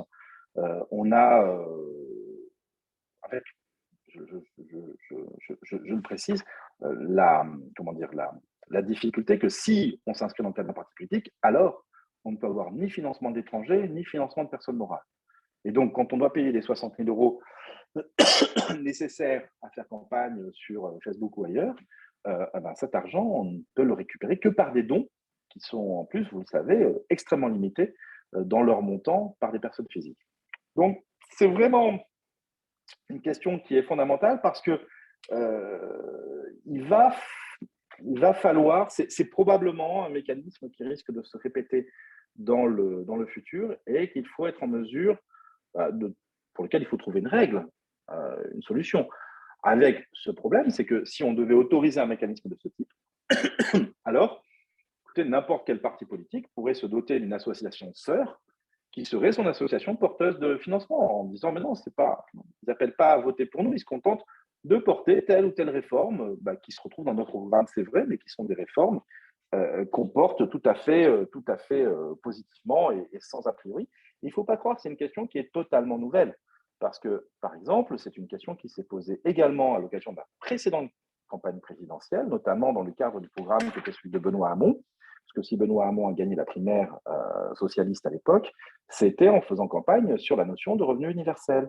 Revenu universel qui était largement porté par des associations, dont c'était la cause, et qui, du coup, se sont engagés en sa faveur et ont continué leur travail de propagande, de communication, sans que ça soit jugé contestable. Mais là aussi, en fait, on n'a pas vraiment eu l'occasion, l'opportunité de mesurer concrètement si c'était contraire ou pas aux règles de droit, puisqu'il s'agissait d'abord pour lui de s'en servir pendant la primaire, que dans le cadre d'une primaire, c'est pas compliqué, les règles ne s'appliquent pas, enfin, c'est pas qu'elles ne s'appliquent pas, mais on est dans une primaire interne qui se déroule souvent plus de 6 mois avant les élections, donc on est dans un cadre de liberté qui est beaucoup plus large et qui n'est pas soumis aux contraintes du code électoral. Et qu'après, en fait, il a un peu lâché le dossier, c'est-à-dire qu'il a moins fait son cheval de bataille, il s'est un petit peu écarté en termes de communication de ce sujet, ce qui fait que la concordance entre les deux n'était plus là, mais rien n'empêche dans les années qui viennent, que ça soit alors là, pour les élections législatives, ça n'a pas l'air d'être le cas, enfin, je crois pas, mais de voir finalement des associations citoyennes qui se mettent à soutenir telle cause, qui est justement la cause défendue par tel candidat. Et on en arrive à un deuxième problème, c'est que si ça devenait possible, alors c'est un fondement en fait du droit français qui finirait par s'effondrer, enfin du système français qui finirait peut-être par s'effondrer, puisque à partir du moment où on laisse une association, parce qu'elle défend une cause, financer un candidat, pourquoi est-ce qu'on ne laisserait pas aussi une entreprise le faire? Au fond, une association, c'est une personne morale, hein, presque comme une autre, à part qu'elle peut être d'intérêt général, elle n'a pas de capital, etc. Mais qu'est-ce qui empêche demain, par exemple, d'avoir une partie de la campagne qui est consacrée à la malbouffe et qui soit justement financée par des associations, par des sociétés de restauration qui, du coup, font peut-être faire un discours un peu contradictoire avec leurs pratiques, mais peu importe. Et on se retrouve à ce moment-là dans une logique de campagne qui est beaucoup plus à l'américaine, alors qui peut avoir sa légitimité, mais qui pour l'instant ne correspond pas au mécanisme français qui tient à limiter les plafonds de dépenses, limiter les capacités des candidats et assurer le maximum de visibilité pour une grande variété de candidats. C'est ça la grosse difficulté, et c'est effectivement une différence avec d'autres législations qui fait qu'il y a parfois une incompréhension. C'est vrai que moi aussi, j'ai vu souvent des acteurs américains qui ne comprennent pas, par exemple, pourquoi on ne peut pas faire une publicité en France pour soutenir tel ou tel candidat, parce que en accent sur tel point, parce que c'est quelque chose qu'ils font tout à fait traditionnellement. Ils vont commencer à dire, ben voilà, tel candidat, il est contre il soutient la vente des armes, ou il est contre la vente des armes, ou bien pouvoir faire, en France, on pourrait imaginer par exemple un candidat qui serait pour la sécurité routière ou pour la multiplication des vélos en ville, et d'avoir des associations ou des entreprises qui le soutiennent, ou des lobbies qui le soutiennent. Aujourd'hui, c'est quelque chose qui n'est pas possible, qui n'est pas autorisé, et c'est cette ligne, en fait, qui en réalité n'est pas si difficile à se représenter. Et c'est cette ligne qui, pour l'instant, tient et qui n'a pas encore été traversée. Je vous dis, l'exemple le plus proche qu'elle puisse être traversée, c'était la primaire populaire, et on en était quand même encore assez éloigné. Voilà. Merci beaucoup, Jean-Baptiste. Je ne sais pas s'il y a des réactions chez les participants, des questions. Je ne sais pas si Damien et Jules, vous avez des questions. Alors, Alexis Louvion nous dit, pour prolonger cette question des soutiens informels, avec ce que cela implique en termes de temps de parole, qu'en est-il des plateformes type Twitch ? L'émergence de ces espaces, de par leur nombre, durée des vidéos, ne pose-t-elle pas la question des limites de la régulation entre un espace audiovisuel public très réglementé et des nouveaux médias qui y échappent à peu près intégralement ? Jean-Baptiste. Oui, non, mais c'est précisément la question de l'article L163.1 du Code électoral. Hein. C'est-à-dire que moi, je pense, par exemple, à mon avis, Twitch rentre dans cette case. C'est-à-dire que je pense qu'ils sont un peu échappés au radar parce que ça reste une plateforme qui s'intéresse à d'autres sujets que la politique de façon générale. Ce n'est pas une plateforme de débat politique, disons, classique. Ce n'est pas le sujet principal, donc ils sont un peu passés sous le radar. Mais moi, si vous voulez, il s'agit des plateformes dépassant le seuil de 5 millions de visiteurs uniques par mois. C'est un critère. Et d'autre part, il s'agit pour être précis, je vais vous le dire, c'est parce que ce n'est pas toutes les plateformes, évidemment. Il ne s'agit pas de tout le monde. Ce sont les plateformes qui contribuent à l'information de nature généraliste, pour faire simple.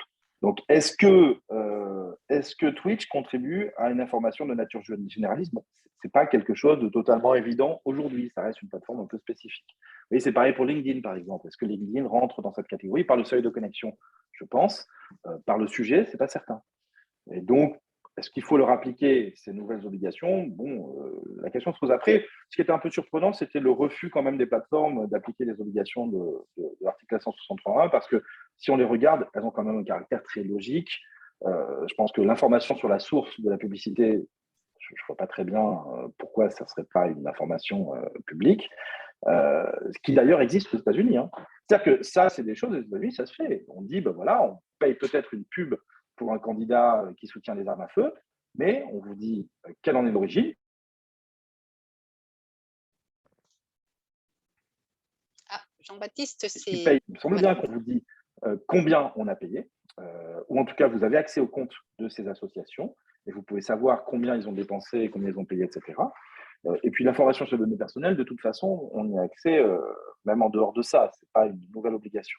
Après, oui, je comprends qu'ils n'aient pas envie de partager les rémunérations, ils ont envie de maintenir cette forme d'opacité. Peut-être aussi qu'ils n'avaient pas envie de modifier le mode de présentation des publicités politiques. Et là aussi, enfin, on est en période, disons, compliquée, où c'est utile de pouvoir avoir ces informations en même temps qu'on a la publicité. Tout ça paraît de bon sens. Et on peut un peu regretter quand même, et puis le registre, on voit bien avec les études qui ont été présentées que c'est quelque chose qui est extrêmement intéressant. C'est un peu dommage de leur part de vouloir jouer le contre-pied. Et c'est pour ça que j'ai tenu à rappeler l'exemple de RT, parce qu'il y a un point qu'il ne faut pas oublier, c'est qu'on n'a pas eu de crise. On n'a pas eu un candidat qui a utilisé YouTube pour exploser électoralement et disons, griller l'élection. Mais il faut bien comprendre que avec la manière dont est structure le réseau aujourd'hui, interdire une plateforme, ce n'est pas une difficulté. Techniquement, on sait faire. On l'a fait pour RT. Et on l'a fait sur des bases légales, je le répète, qui sont mais, extrêmement simples. Et donc, il ne faut pas perdre en tête que c'est quelque chose qui serait possible. Et donc, que plus on construit une régulation, on aura bien un jour une crise, je ne sais pas quand, peut-être maintenant, dans 10 ans, dans 20 ans, mais construire une régulation un peu logique, un peu intelligente, bien pédagogique, avec des informations qui permettent de prendre des décisions collectives, ça serait mieux que d'attendre qu'on ait une vraie catastrophe, que ce jour-là, on ait une réaction qui soit forcément brutale et difficile. Alors moi, j'avais peut-être une réaction justement sur les données, vous les avez tous les trois évoquées, ce problème des données qui est fourni par les grandes plateformes aujourd'hui, donc avec la différence quand même très claire entre Meta, c'est pour ça que nous on a travaillé sur Meta, Google, Snapchat, Twitch, etc. Il me semble que Damien, tu as insisté sur le fait qu'il faudrait des données de ciblage, hein. La question de la rémunération, aucune plateforme ne va donner la rémunération exacte, mais il y a quand même aussi un souci dans les données, notamment sur les fourchettes qui sont données, hein. C'est-à-dire que effectivement, il y a des fourchettes de rémunération, il y a des fourchettes aussi d'audience, mais ces fourchettes sont extrêmement vastes et extrêmement larges. Et donc, quand on veut faire quelques statistiques un peu de base, hein, ce qu'on a essayé de faire, en fait, c'est très compliqué parce que si on prend une moyenne entre le minimum, le maximum et on regarde les différentes publicités, en fait, tout le monde est au même niveau. Donc, je dirais cette information doit être quand même précisée sur les données, c'est-à-dire avoir, même si ce n'est pas un chiffre précis, mais avoir des tranches de données qui soient suffisamment quand même exploitables pour pouvoir interpréter ces données. Donc, je ne sais pas si vous voulez réagir sur la limite des données quand même des plateformes aujourd'hui, hein, qui est un vrai enjeu. Et puis peut-être, Damien, une question sur ce point-là, sur ta réponse dans le fil de discussion sur la non-transparence de lookalike. Est-ce que tu pourrais préciser justement, c'est peut-être ce sujet des données qui sont fournies dans ce cadre-là? Alors, sur les montants payés et les audiences, alors après, je n'ai pas le même besoin, je pense, que vous, parce qu'effectivement, on fait peu de statistiques précises et les fourchettes qui sont données sont suffisamment précises pour notre usage, en tout cas, parce qu'on se rend compte de est-ce que c'est un budget ridicule, moyen, important, et en général, ça nous suffit en termes d'information pour ce qu'on cherche à faire.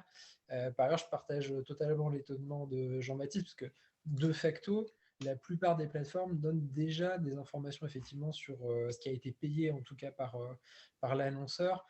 La différence avec ce qui a été touché, enfin ce qui revient à la plateforme derrière, ne semble pas être un critère.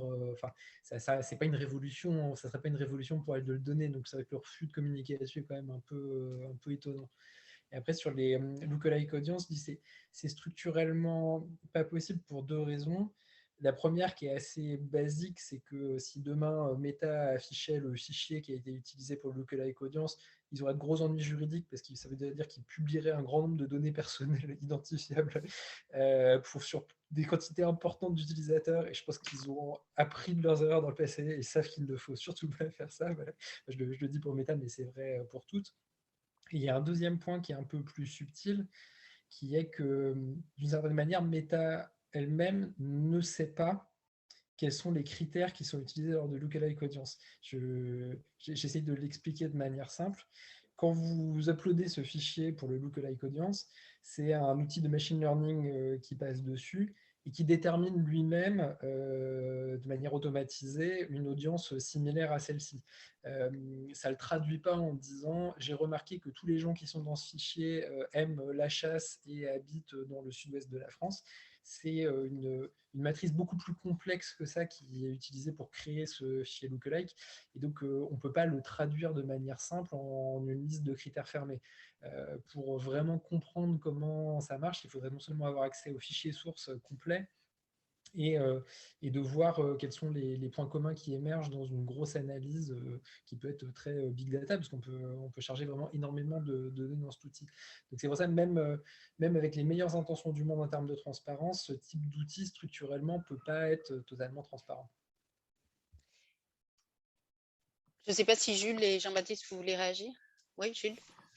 Oui, sur la question des limites, il y a aussi un point qui est important, c'est la question du texte. C'est-à-dire que la plupart en dehors de Meta, on n'a jamais accès au texte de cette publicité, ce qui rend les recherches, l'analyse, la compréhension du message qui est transmis très compliqué, enfin même quasiment impossible. C'est-à-dire qu'avoir du point de vue, alors pas de la, comment dire, du point de vue plutôt de la recherche, quoi, avoir juste une base de données avec le numéro de la publicité, le nom de l'annonceur et le montant, c'est pas très intéressant. Ce qu'on veut savoir, c'est ce qu'ils racontent, qu'est-ce qu'ils ont à dire, etc. Et avec le texte, c'est possible de l'avoir simplement. L'image, c'est beaucoup plus difficile parce qu'on est sur des objets très difficiles à traiter voilà, statistiquement, quoi. Mais déjà, le texte, c'est vraiment essentiel, quoi, sur la question des données. Et après, il y a quand même l'enjeu de la vérification. Donc là, je ne sais pas quel est votre point de vue là-dessus. On oblige par la loi de 2018 à la transparence quelque part, hein. Donc effectivement, toutes les plateformes ont ouvert ces données en disant, bah voilà, on a traité le sujet. Mais comment on vérifie que, effectivement, en particulier sur YouTube, hein, il n'y ait pas, comme tu le disais Jean-Baptiste, il n'y ait pas des vidéos qui circulent à titre publicitaire, hein, pour tel ou tel candidat ou telle idée politique, hein, quelque part, portée en particulier par un candidat, et qui ne se soit pas déclaré dans la catégorie politique. Donc, est-ce qu'il y a des éléments, soit juridiques, soit de vérification par les plateformes elles-mêmes? Moi, j'ai rien vu sur la vérification par les plateformes elles-mêmes ou des outils de vérification sur l'ensemble des publicités, sur le fait que ces publicités, pour certaines d'entre elles, sont en caractère politique. En fait, il faut se déclarer. C'est à la charge de celui qui fait la publicité qui doit se déclarer comme publicité politique, me semble-t-il. Donc, comment on peut faire avancer ce sujet aussi de la vérification? Alors, pour compléter, en fait, il y a quand même des mécanismes un peu de vérification interne aux plateformes, en tout cas aux plus grosses, notamment Google et Meta, parce qu'il y a un système de modération parallèle qui n'est pas le même que celui pour les contenus, et les publicités sont analysées par des modérateurs automatiquement et aussi pour une partie d'entre elles par des modérateurs humains. Comme tous les systèmes de modération, il est très loin d'être parfait et de fonctionner. Donc, on a des cas aussi. On voit plus fréquemment les cas inverses, c'est-à-dire de publicités qui sont étiquetées comme étant électorales ou politiques par erreur, parce que les annonceurs se plaignent, parce que du coup, ils ont des limitations qui jugent qu'ils ne devraient pas avoir. C'est sûr qu'il y a des erreurs dans l'autre sens. Après, mon impression, c'est que ça concerne rarement les très grosses campagnes, qu'elles sont par définition beaucoup plus visibles et du coup c'est plus simple de voir quand il y a un problème avec une publicité pas étiquetée correctement. Et puis il y a un autre facteur, c'est-à-dire qu'il y a aussi quand même un certain nombre d'acteurs qui jouent délibérément pas le jeu. Twitter, ils avaient un centre de publicité, de transparence publicitaire qu'ils ont purement et simplement supprimé, qui était pourtant déjà pas un centre très complet sur lequel il y avait que les publicités récentes. Voilà, ce centre n'existe tout simplement plus aujourd'hui. Donc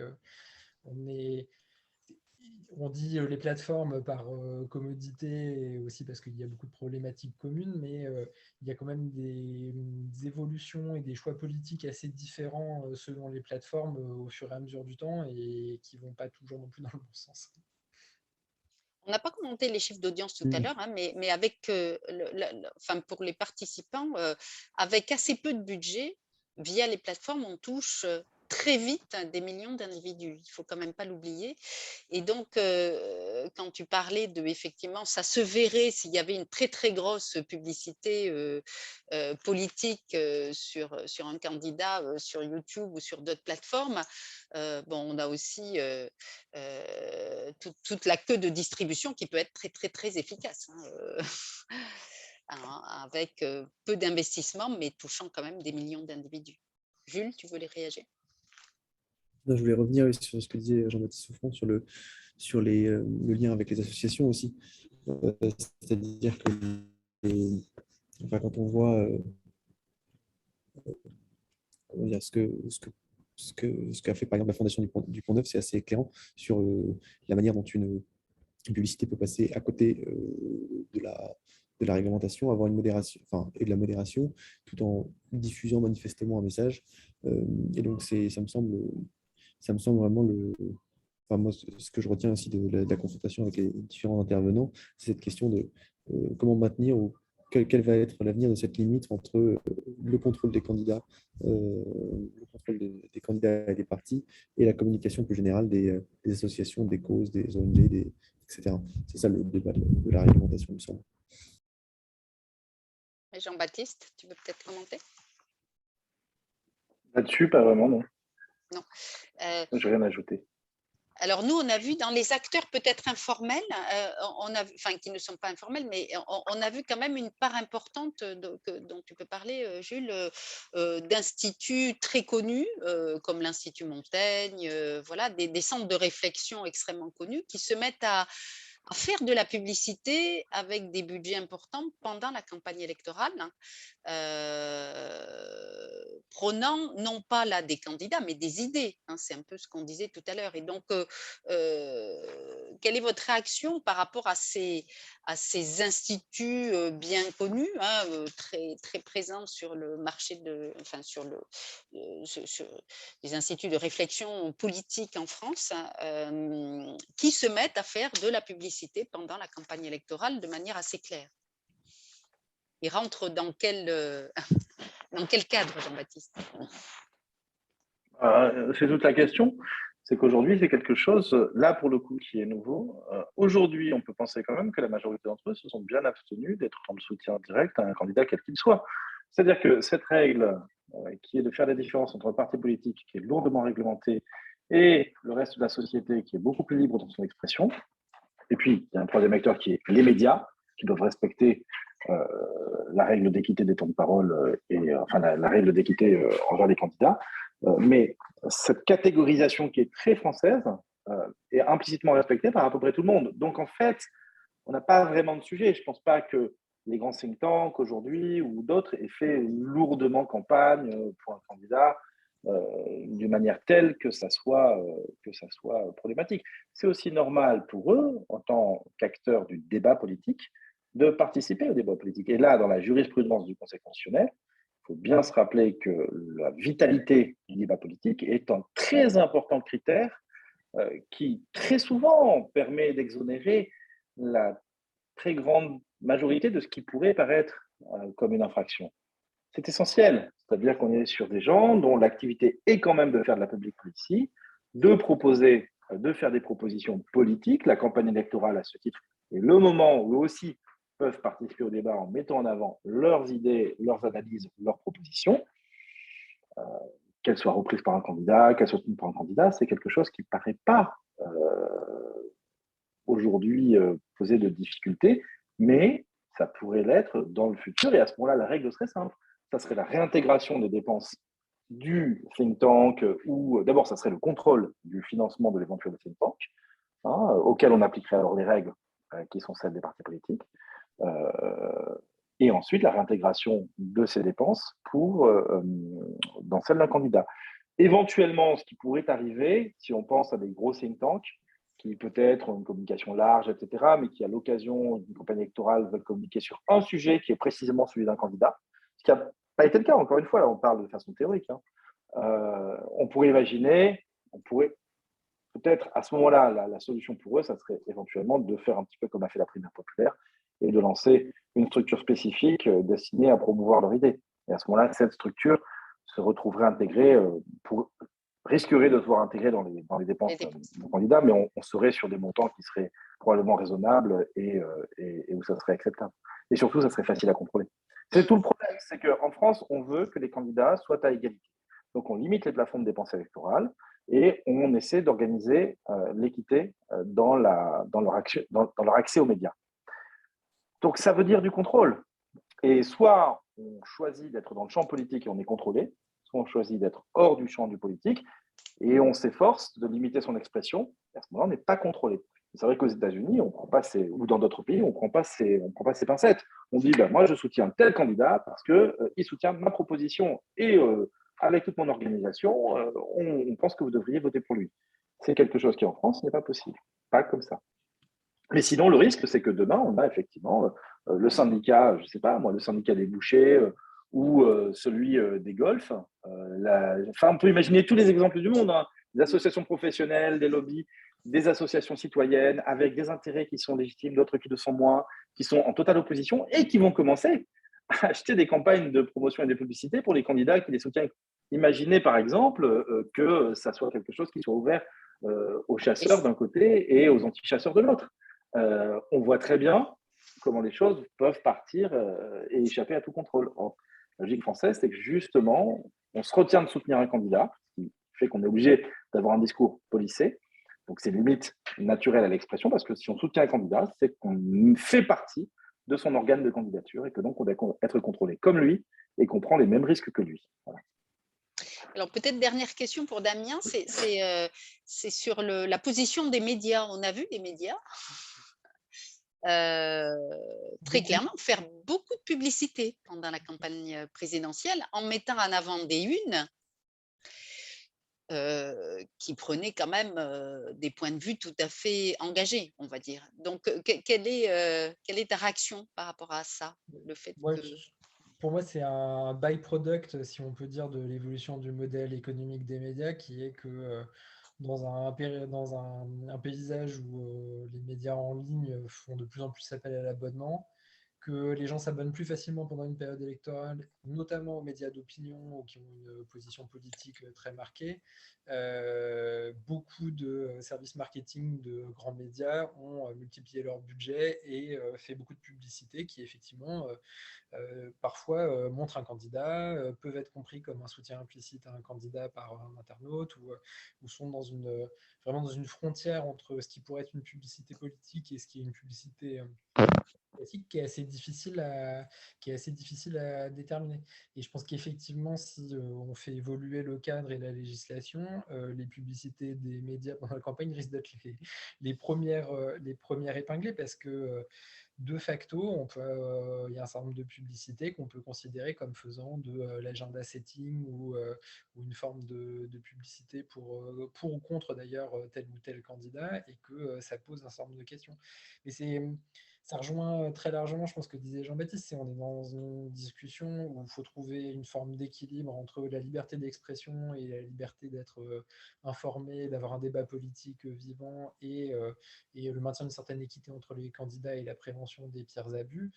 Ça concerne les médias comme nous, ça concerne aussi beaucoup de grandes associations. Voilà, si demain on réintègre le budget publicitaire de Greenpeace France, qui est un des principaux annonceurs politique et sociétale en France dans les comptes de campagne d'Europe Écologie Les Verts, je pense qu'ils ne vont pas être très contents, même si on peut arguer que oui, une publicité pour Greenpeace, ça fait de l'agenda setting sur les questions environnementales et que du coup ça rentre quelque part dans leur campagne, etc. Et finalement, le statut un peu intermédiaire et qui pose aussi plein de questions parce qu'il est intermédiaire dans lequel on est aujourd'hui, où il y a quand même une limite assez compréhensible qui est le candidat, c'est non, ou la candidate. Si vous soutenez un candidat ou une candidate, vous êtes dans la publicité électorale et donc vous tombez dans telle catégorie. Et si vous parlez de questions d'intérêt général et de débat public, vous tombez dans une autre catégorie.